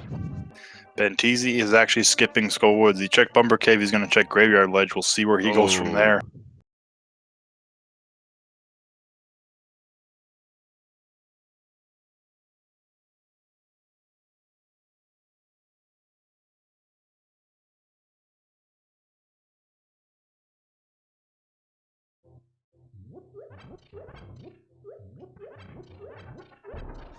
So a bunch of small keys so far, no big key. No Godmire.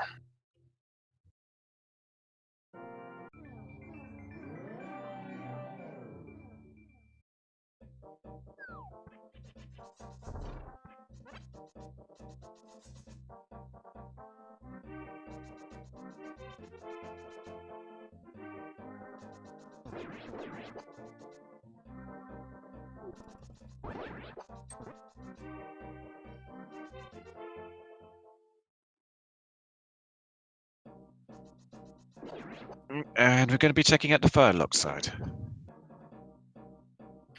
And Benteezy is making the play where he needs to. He's going to be picking up his Ether medallion very shortly.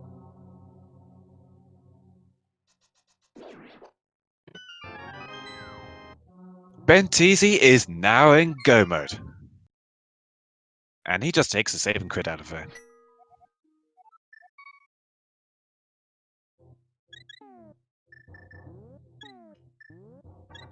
Now, NinTaylor has done a couple more item checks than Benteezy has. Benteezy did see the red mail in Craig's lair and decides to skip it. And he also doesn't have the gold sword from... where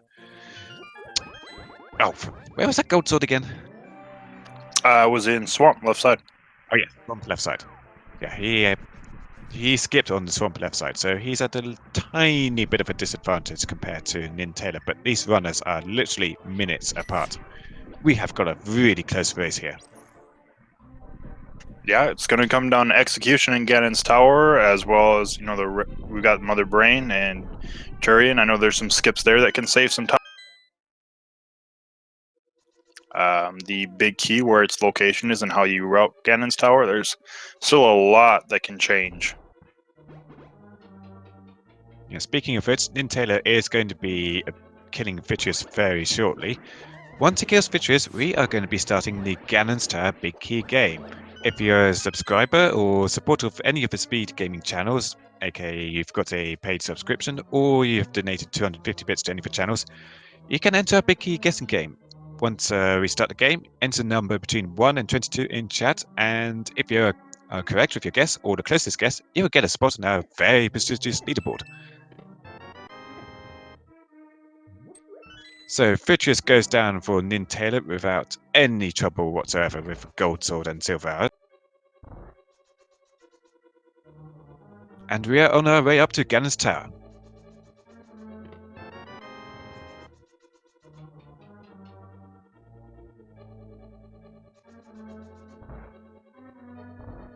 Runner Watcher Ether was in Skull Woods.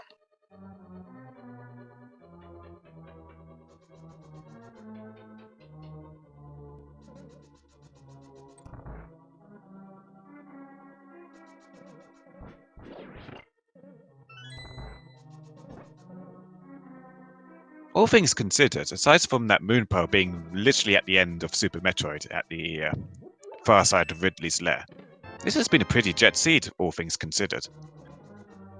Yeah, the seed was really nice to him, with the exception of that moon portal. But even then, kind of considered nice because pretty much gave you everything you would want for Super Metroid early, and then just kind of kept you in Super Metroid until it was like, oh, okay, well, here's pretty much the last location you can get to. Here, have the moon pearl. Now go finish Link to the Past. Go away. I mean, I have never seen the suits come so early as in the race today, and they were both in Mini Moldom Cave. Fairy suit and Gravity suit right next to each other in the Mini Moldom Cave, along with a lamp, if I remember correctly. Yes, that's correct. We had Lamp, Various Suit, Gravity Suit, all in Mini Moldorm Kit.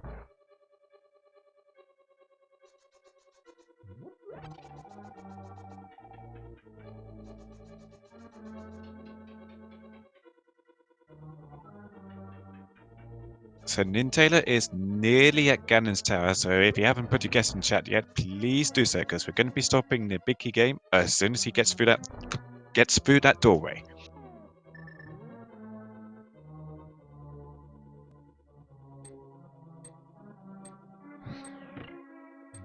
We're getting some spooky action on Benteezy's side too.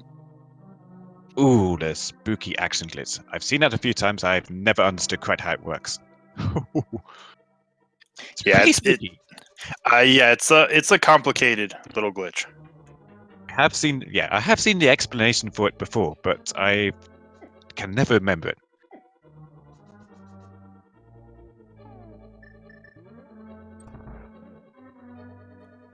Right. But Ganon's Tower, we got chest 1 and some power bombs. Chest 2, we've got a small key, so we're going to be going on the left side on SuperNinTaylor's side. Right side, right side. Right side.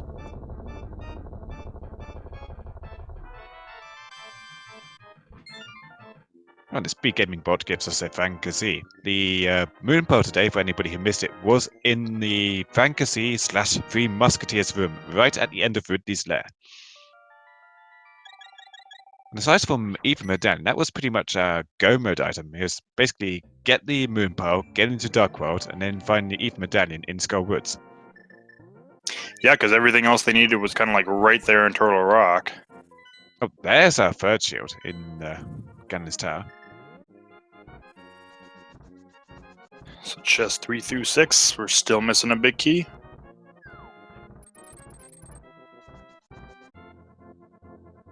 Honestly, Wesker must be feeling pretty pleased about this. We've got a really full tracker. The only item we're missing in this particularly Jet Seed is the Spring Ball.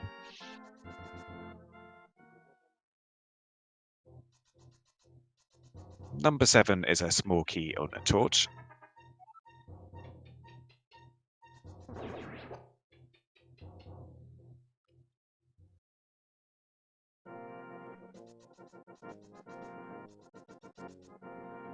Benteezy is on his own way to Ganon's Tower.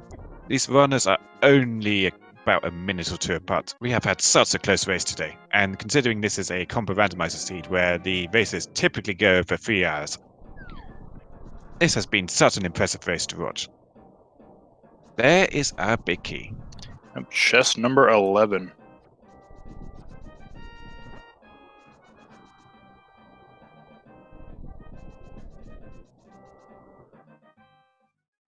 So the closest guest from a sub-supporter today is the ever so lovely Miss Metroid.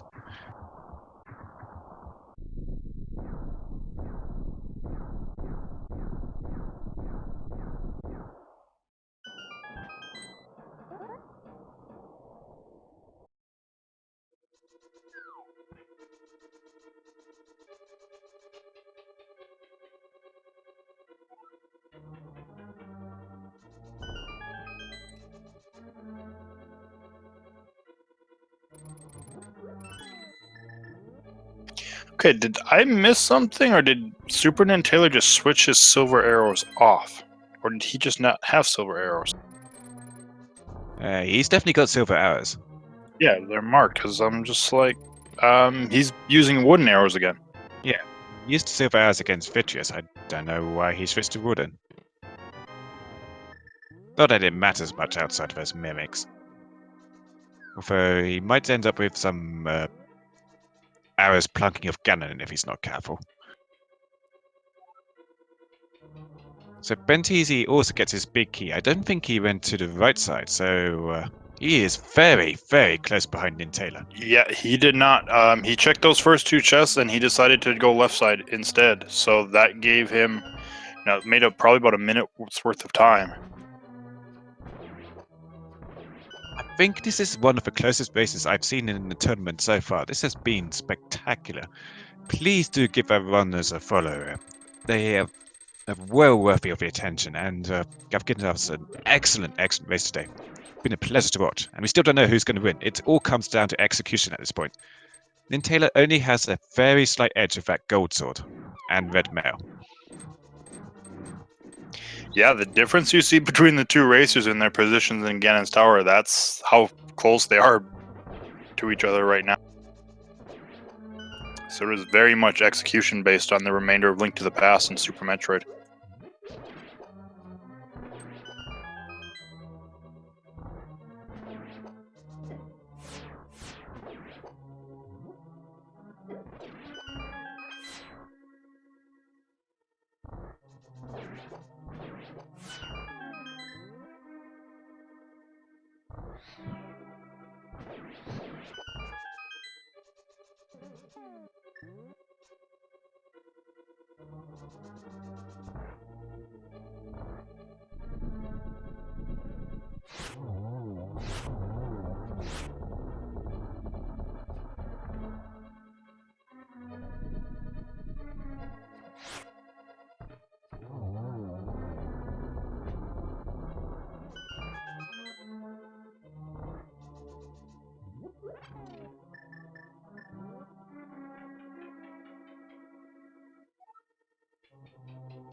Benteezy is only one floor behind NinTaylor right now.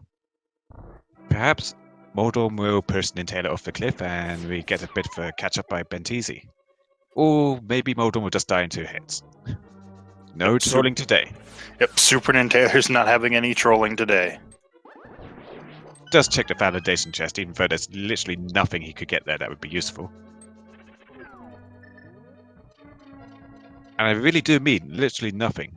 I don't think Springball would be useful for Turian. I mean, I guess the only thing I could think of potentially helping at that point, and it would just be kind of a convenience, would be half magic. Half magic, a heart container, or maybe our 4th bottle. That is... Okay, Aghanim 2, that was a double hit, I believe. Ooh, blue balls. Ooh, no hits there. Another double.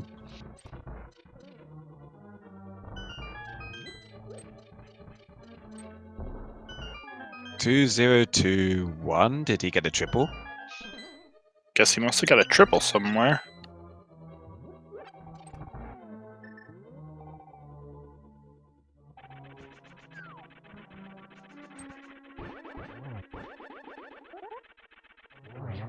Okay, NinTaylor. Sorry. I was gonna say Benteezy's not having any trolling today either. Takes down Moldorm.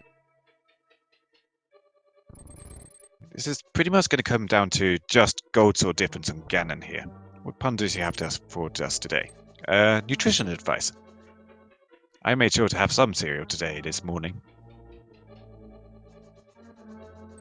Yep, so Cypher Signal's been kind of keeping track of the time. They are 75 seconds apart as of Moldorm. I mean, this is the kind of time difference you'd normally get to see in just a normal Link to the Past randomizer seed. To see this in the combo randomizer seed is so impressive.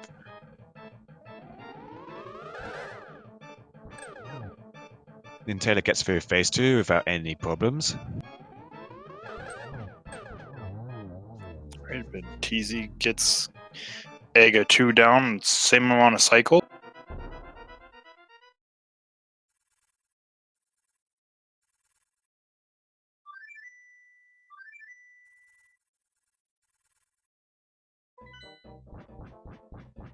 Is that enough room for a triple? No. No, just a double. But down he goes there.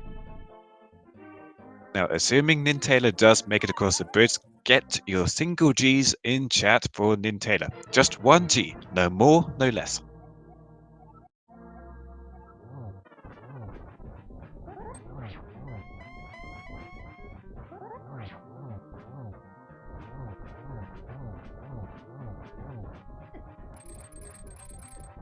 Hard resets immediately to Super Metroid.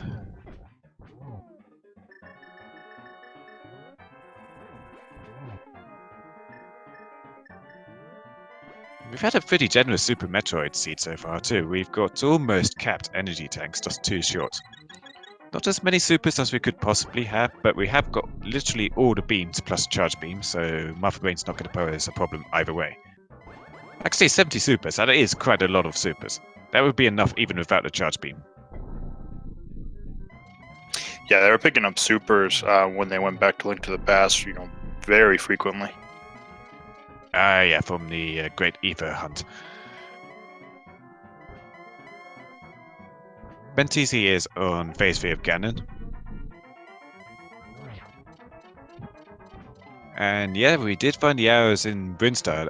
If I remember correctly, they were in the early supers. Yeah, I believe so. Benteezy gets a double hit on Ganon there.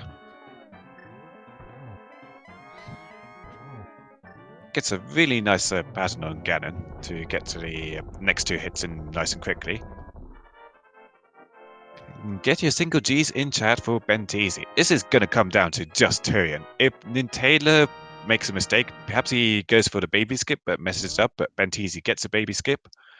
Or any kind of messing up elsewhere in Tyrion, Benteezy could catch up here and get the win. These guys are so close.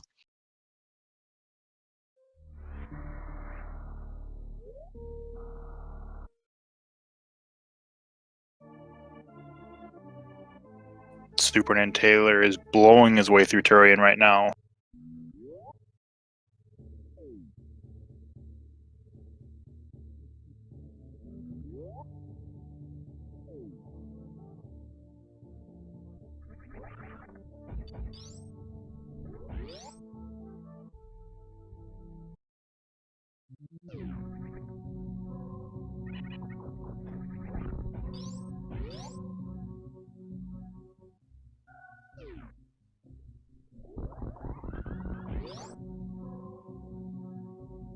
So SuperNinTaylor's in the baby room. They're not taking up their suits and draining their HP, so he's going to try and go for the baby skip.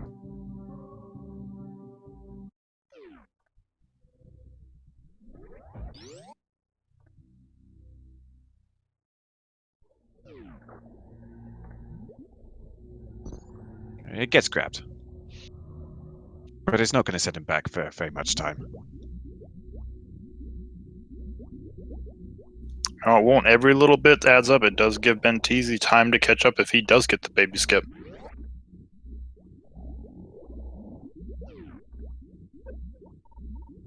Ooh, he gets grabbed by the Metroid there.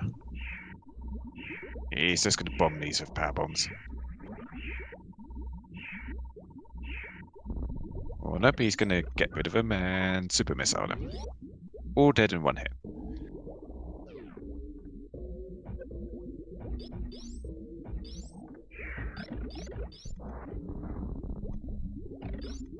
Having a couple problems with the Metroids in this room.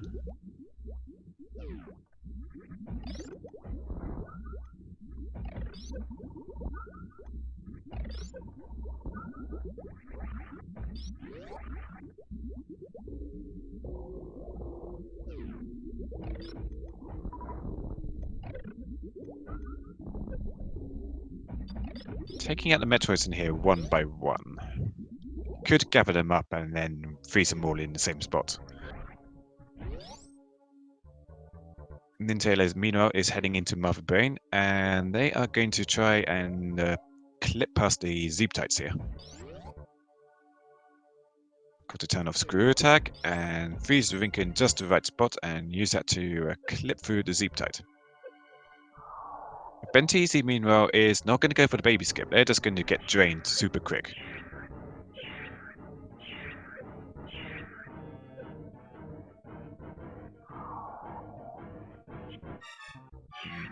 SuperNinTaylor having some problems with the Zooptite skip. Does get through this time.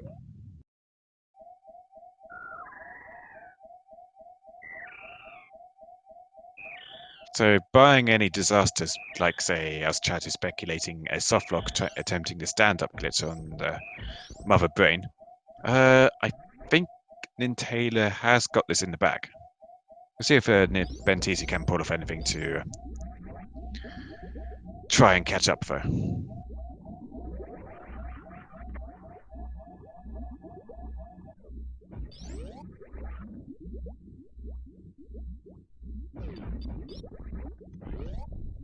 Yep, they are both on full beams.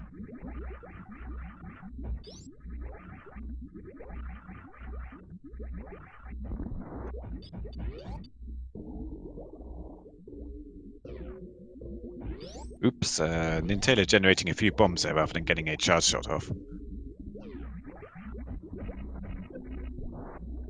Benteezy is just going to go blasting straight through the Zeeptites here. Probably going to save him a bit of time. But SuperNinTaylor is in the second phase of Mother Brain now, and they're going to try and go for the stand-up glitch. So I don't think this is enough to let Benteezy really catch up now.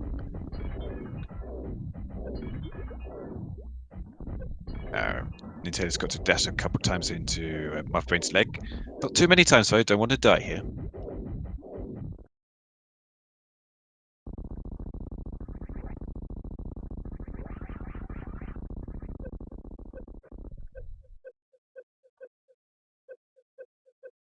Benteezy already bumping off Mother Brain a bit to damage himself. How often is it that you see simultaneous Mother Brain in a combo randomizer seed? I can't remember the last time I've seen it, if ever. This is a first for me.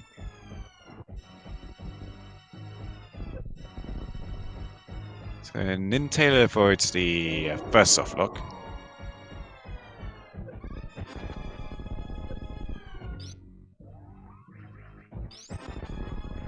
I haven't seen that before. The baby Metroid actually was missing Samus a bit, and so that allowed SuperNinTaylor to get off a few more charge shots. Yeah, I saw that. I think Benteezy a bit too low on health to go for the stand-up glitch now. Because he's going to get drained to his last energy tank here, and he's not going to be able to stand up, so Mother Brain's immediately going to go into the next Rainbow Beam.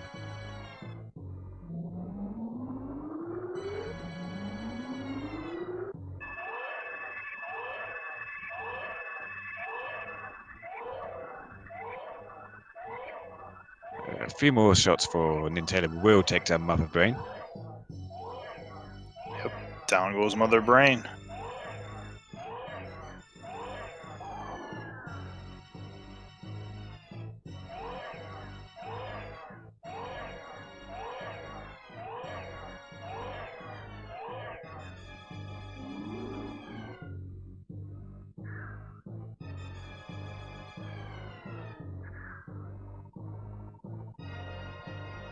We're getting some requests to save the animals in chat. That's not going to happen.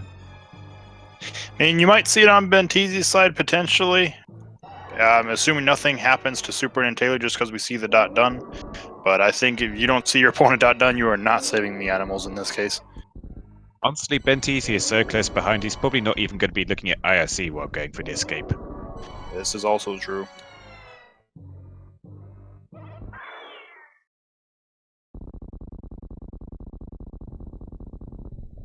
I've only seen one person save the animals so far, and they were in first place at the time. It's pretty crazy. They were still in first place after saving the animals, but you know. SuperNinTaylor gets a Shine Spark.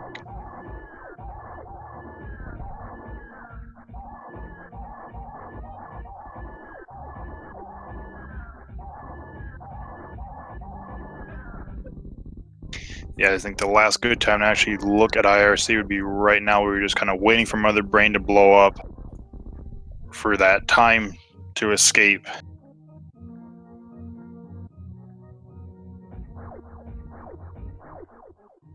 Okay, GG to SuperNinTaylor. They finished in first place with an official time of 3 hours, 15 minutes, and 8 seconds. Well done.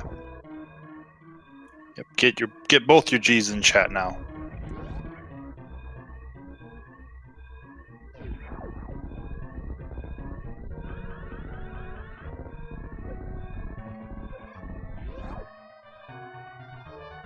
We're going to see if SuperNinTaylor wants to come in for an interview.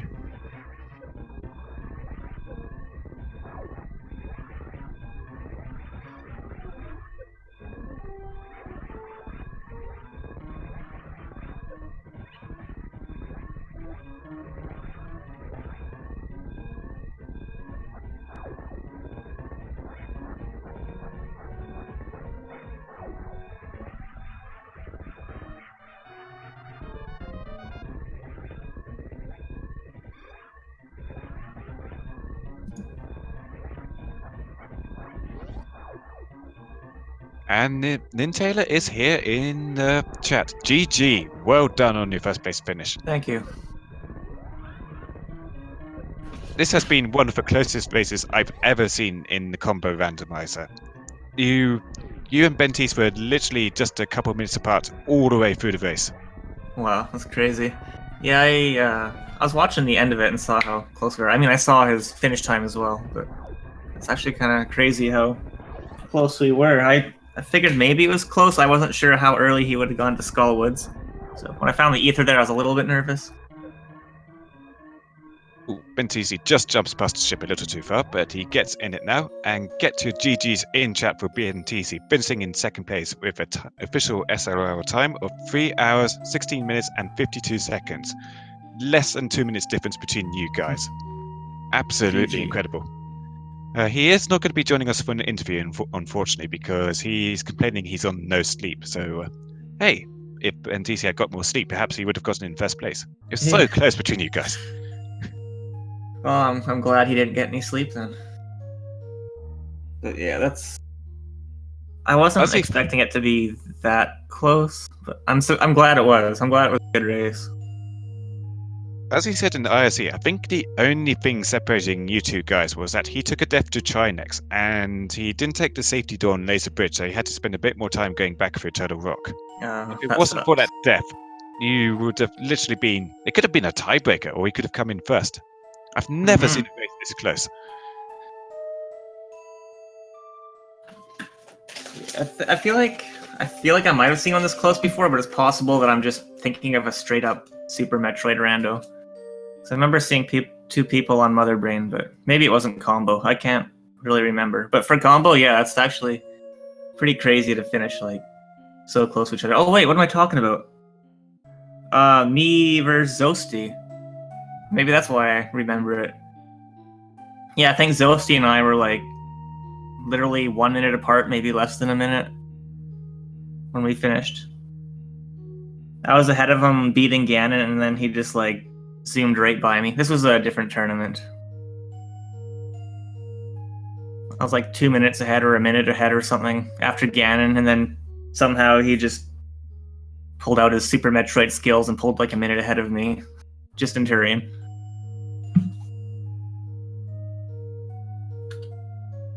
So Benteezy fast-forwarded his credits, and as we see, the only difference between you two guys was that you checked quite a lot more items than he did. I think you spent a lot more time looking for the ether medallion than he did. He did a few things like skip the left side in Swamp, and he didn't get his gold sword that way, unlike you. So he was going up Ganon's Tower with just a tempered sword, which made a little bit of difference there. Yeah, that was one thing that made me a little bit nervous. I felt like there was a chance he might have done a few gambles. I'm not surprised he skipped left side Swamp with 3 chests, including the big chest, and only 1 item, but I was trying to be a little bit more thorough. I didn't want to lose from like leaving an item behind. I felt like I had a bit of a Super Metroid advantage, and that's probably why he did those skips, and I was a bit more thorough. So when I found the ether in Skullwoods, it made me a little bit nervous because I could have seen him like going there pretty early, like doing a quick check even before going into Thieves Town, or maybe after. So yeah, ever since like hopping into GT, I just kept on staring at the IRC. Like every chest I open, I just quick glance at the IRC. Like, no, he's not done yet.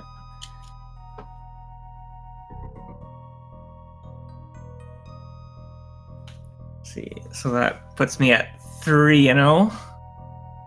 Yeah, Benteezy. I think only a couple of other runners have gotten 3-0 so far. I know J Chalk is one of them. I can't remember who else is 3-0, but that puts you in a really good standing now. Yeah, that puts me in the second scariest bracket in the tournament. Benteezy falls down to the 2-1 bracket, so he's going to be facing off against the possible likes of Elminster or Zosti. Yeah, or Ivan, or Andy. Yeah, you get to avoid all of those, actually. Yeah, I can't remember all who's in 2 and 1, but it's a pretty scary group. I think my next opponent, I guess it depends. I could possibly go against Solsky next round, which would be a tough one, I think. I know Solsky's been putting in a lot of work. I haven't seen the Solsky races myself, so I don't know what his score is at. Valve in the chat tells us that Pika is 2-1. I think Oats and Goats is 1-2, 1-1 at the moment or something like that. I'm really not sure. Isn't He's Oats going to be playing playing his next. Yeah. Yeah, he's going to be playing his next match in about an hour's time here on Speed Gaming 6 against Pansnick. Yeah, should be a good one because they're still in the running, right? They're 2 and 1, are they? Or 1 and 1 or something?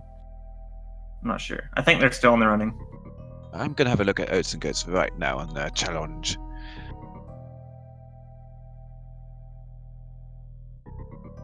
Yeah, Oats and Ghost lost his round 2 game against Evil Sparky, and he actually lost his round 1 game as well, so he's actually going into this not 2. Oh, he's 0-2, okay. Alright, so they're probably just playing for fun then, I guess. Yeah, because I don't think anyone with 2 losses can make it into the tournament. Unless there's like drops or something. The Swiss stages are 6 rounds, although I believe on one of the websites it says 5 rounds. I'm a bit confused about that myself. Perhaps we can get some clarification from yeah, I think it's 5 rounds. Metroid or somebody. Yeah. But I believe it is you can take 1 loss, but 2 losses or more than that is going to put you out of the chance to get in the top 8. Yeah. And only the top 8, which is going to be decided by whoever gets the most wins or by tiebreakers, are going to advance through to the next rounds for those sweet, sweet cash prizes. So you are in a really good spot right now, being 3-0. Are you looking forward to your next race? Well, obviously you're looking forward to your next races. Where do you think you end up at the end of things? It's hard to say, because I mean, it's possible I don't even make brackets still. Because like I said, there's a chance I could go against Solsky. I could see Solsky beating me. And that brings me to 3 and 1, and there's a lot of scary people with just 1 loss. So it's possible I could lose my next 2 matches, but I don't know, it's hard to say. I have fairly high expectations. I'd like to make brackets, but I'm not going to get my hopes up. We'll do what I can. Yeah, it's just really hard to say. Plus the nature of Rando, like that hunt for the Ether Medallion. Pretty much anyone could beat anyone, I think. Or at this stage, at least. Anyone could beat anyone. It's actually been one of the faster races we've had so far in the tournament. We've had quite a lot of 4-hour plus races with items in really awful locations. The Morph Ball in Turtle Rock being a particularly bad one. Yeah. But, all things considered, aside from the short hunt aside from finding the moon pole at the end of Ridley's Lair and the short hunt for the Eve Medallion and Skull Woods, this was a pretty jet seed, all things considered. Yeah, it gave you a lot of early items. Like the Varia and Gravity in the same room was pretty funny. And the lamp in there too. I've literally never seen a mini Moldorm that stacked. Yeah. So yeah, pretty much wanted you to clear Super Metroid and then just switch over to Link to the Past and go clear that. If not for if Ether Medallion was on a crystal boss or something, that would have been quite the jet seed, I think. did see you make a quick check over to X-Ray Room in Super Metroid because only X-Ray and Shack Tool were left unchecked in Super Metroid. Yeah, I Benteezy also- actually didn't go over to X-Ray himself. He went to Skullwoods quite a bit sooner, so that allowed him to catch up a bit of time with you. Yeah, I kind of wanted to. I went to Super Metroid. Like, I just wanted to get Super Metroid over with, so I don't have to think about it.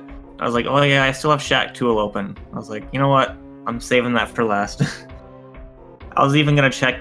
After Skullwoods, I was gonna check Ice Pallets even before I went back for Shack Tool. He also got the Cane of Burner from the Shaft Supers, which he also checked after the X-Ray quite a lot sooner than you. So after that, he took the Cane of Burner straight into Spike Cave because that would have been in Logic. Whilst Yeah. you actually checked it out of Logic using bottles to make your way through. Is it out of logic with bottles? I think it's always out of Logic with bottles, and if you have the Cape or Burner, it's in Logic with one bottle or half magic. Yeah, I think you need one of either Cape or Burner. I think I can't remember. They made changes to the Spike Cave logic, and I can't remember what it is anymore. But yeah, it might have been out of logic for me. Like not actually out of logic. But...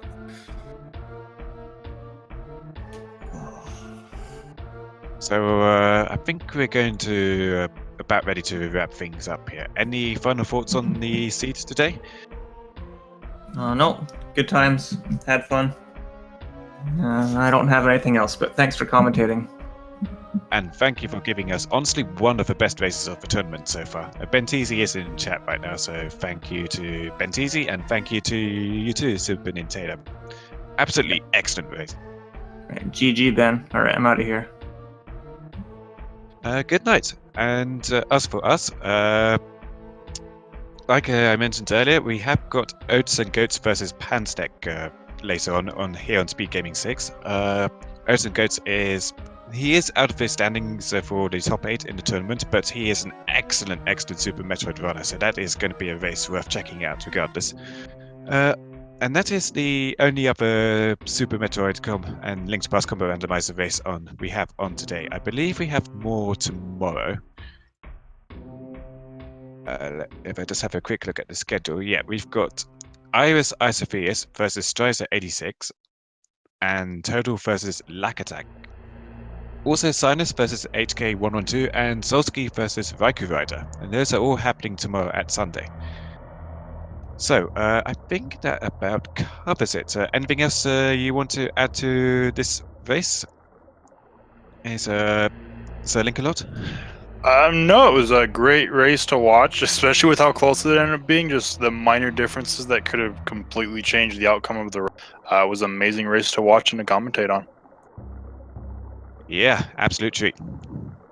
So, I think that about covers it. I have been Revolving Ocelot. Thank you for joining us with the race tonight. Wish you good night, and I'll leave you with Sir Linkalot. Yep, I'll just say the same thing. Kind of thanks to Ocelot for co-commentating this with me. Thank you to our tracker, Wesker, and thank you for Speed Gaming for putting on this wonderful tournament.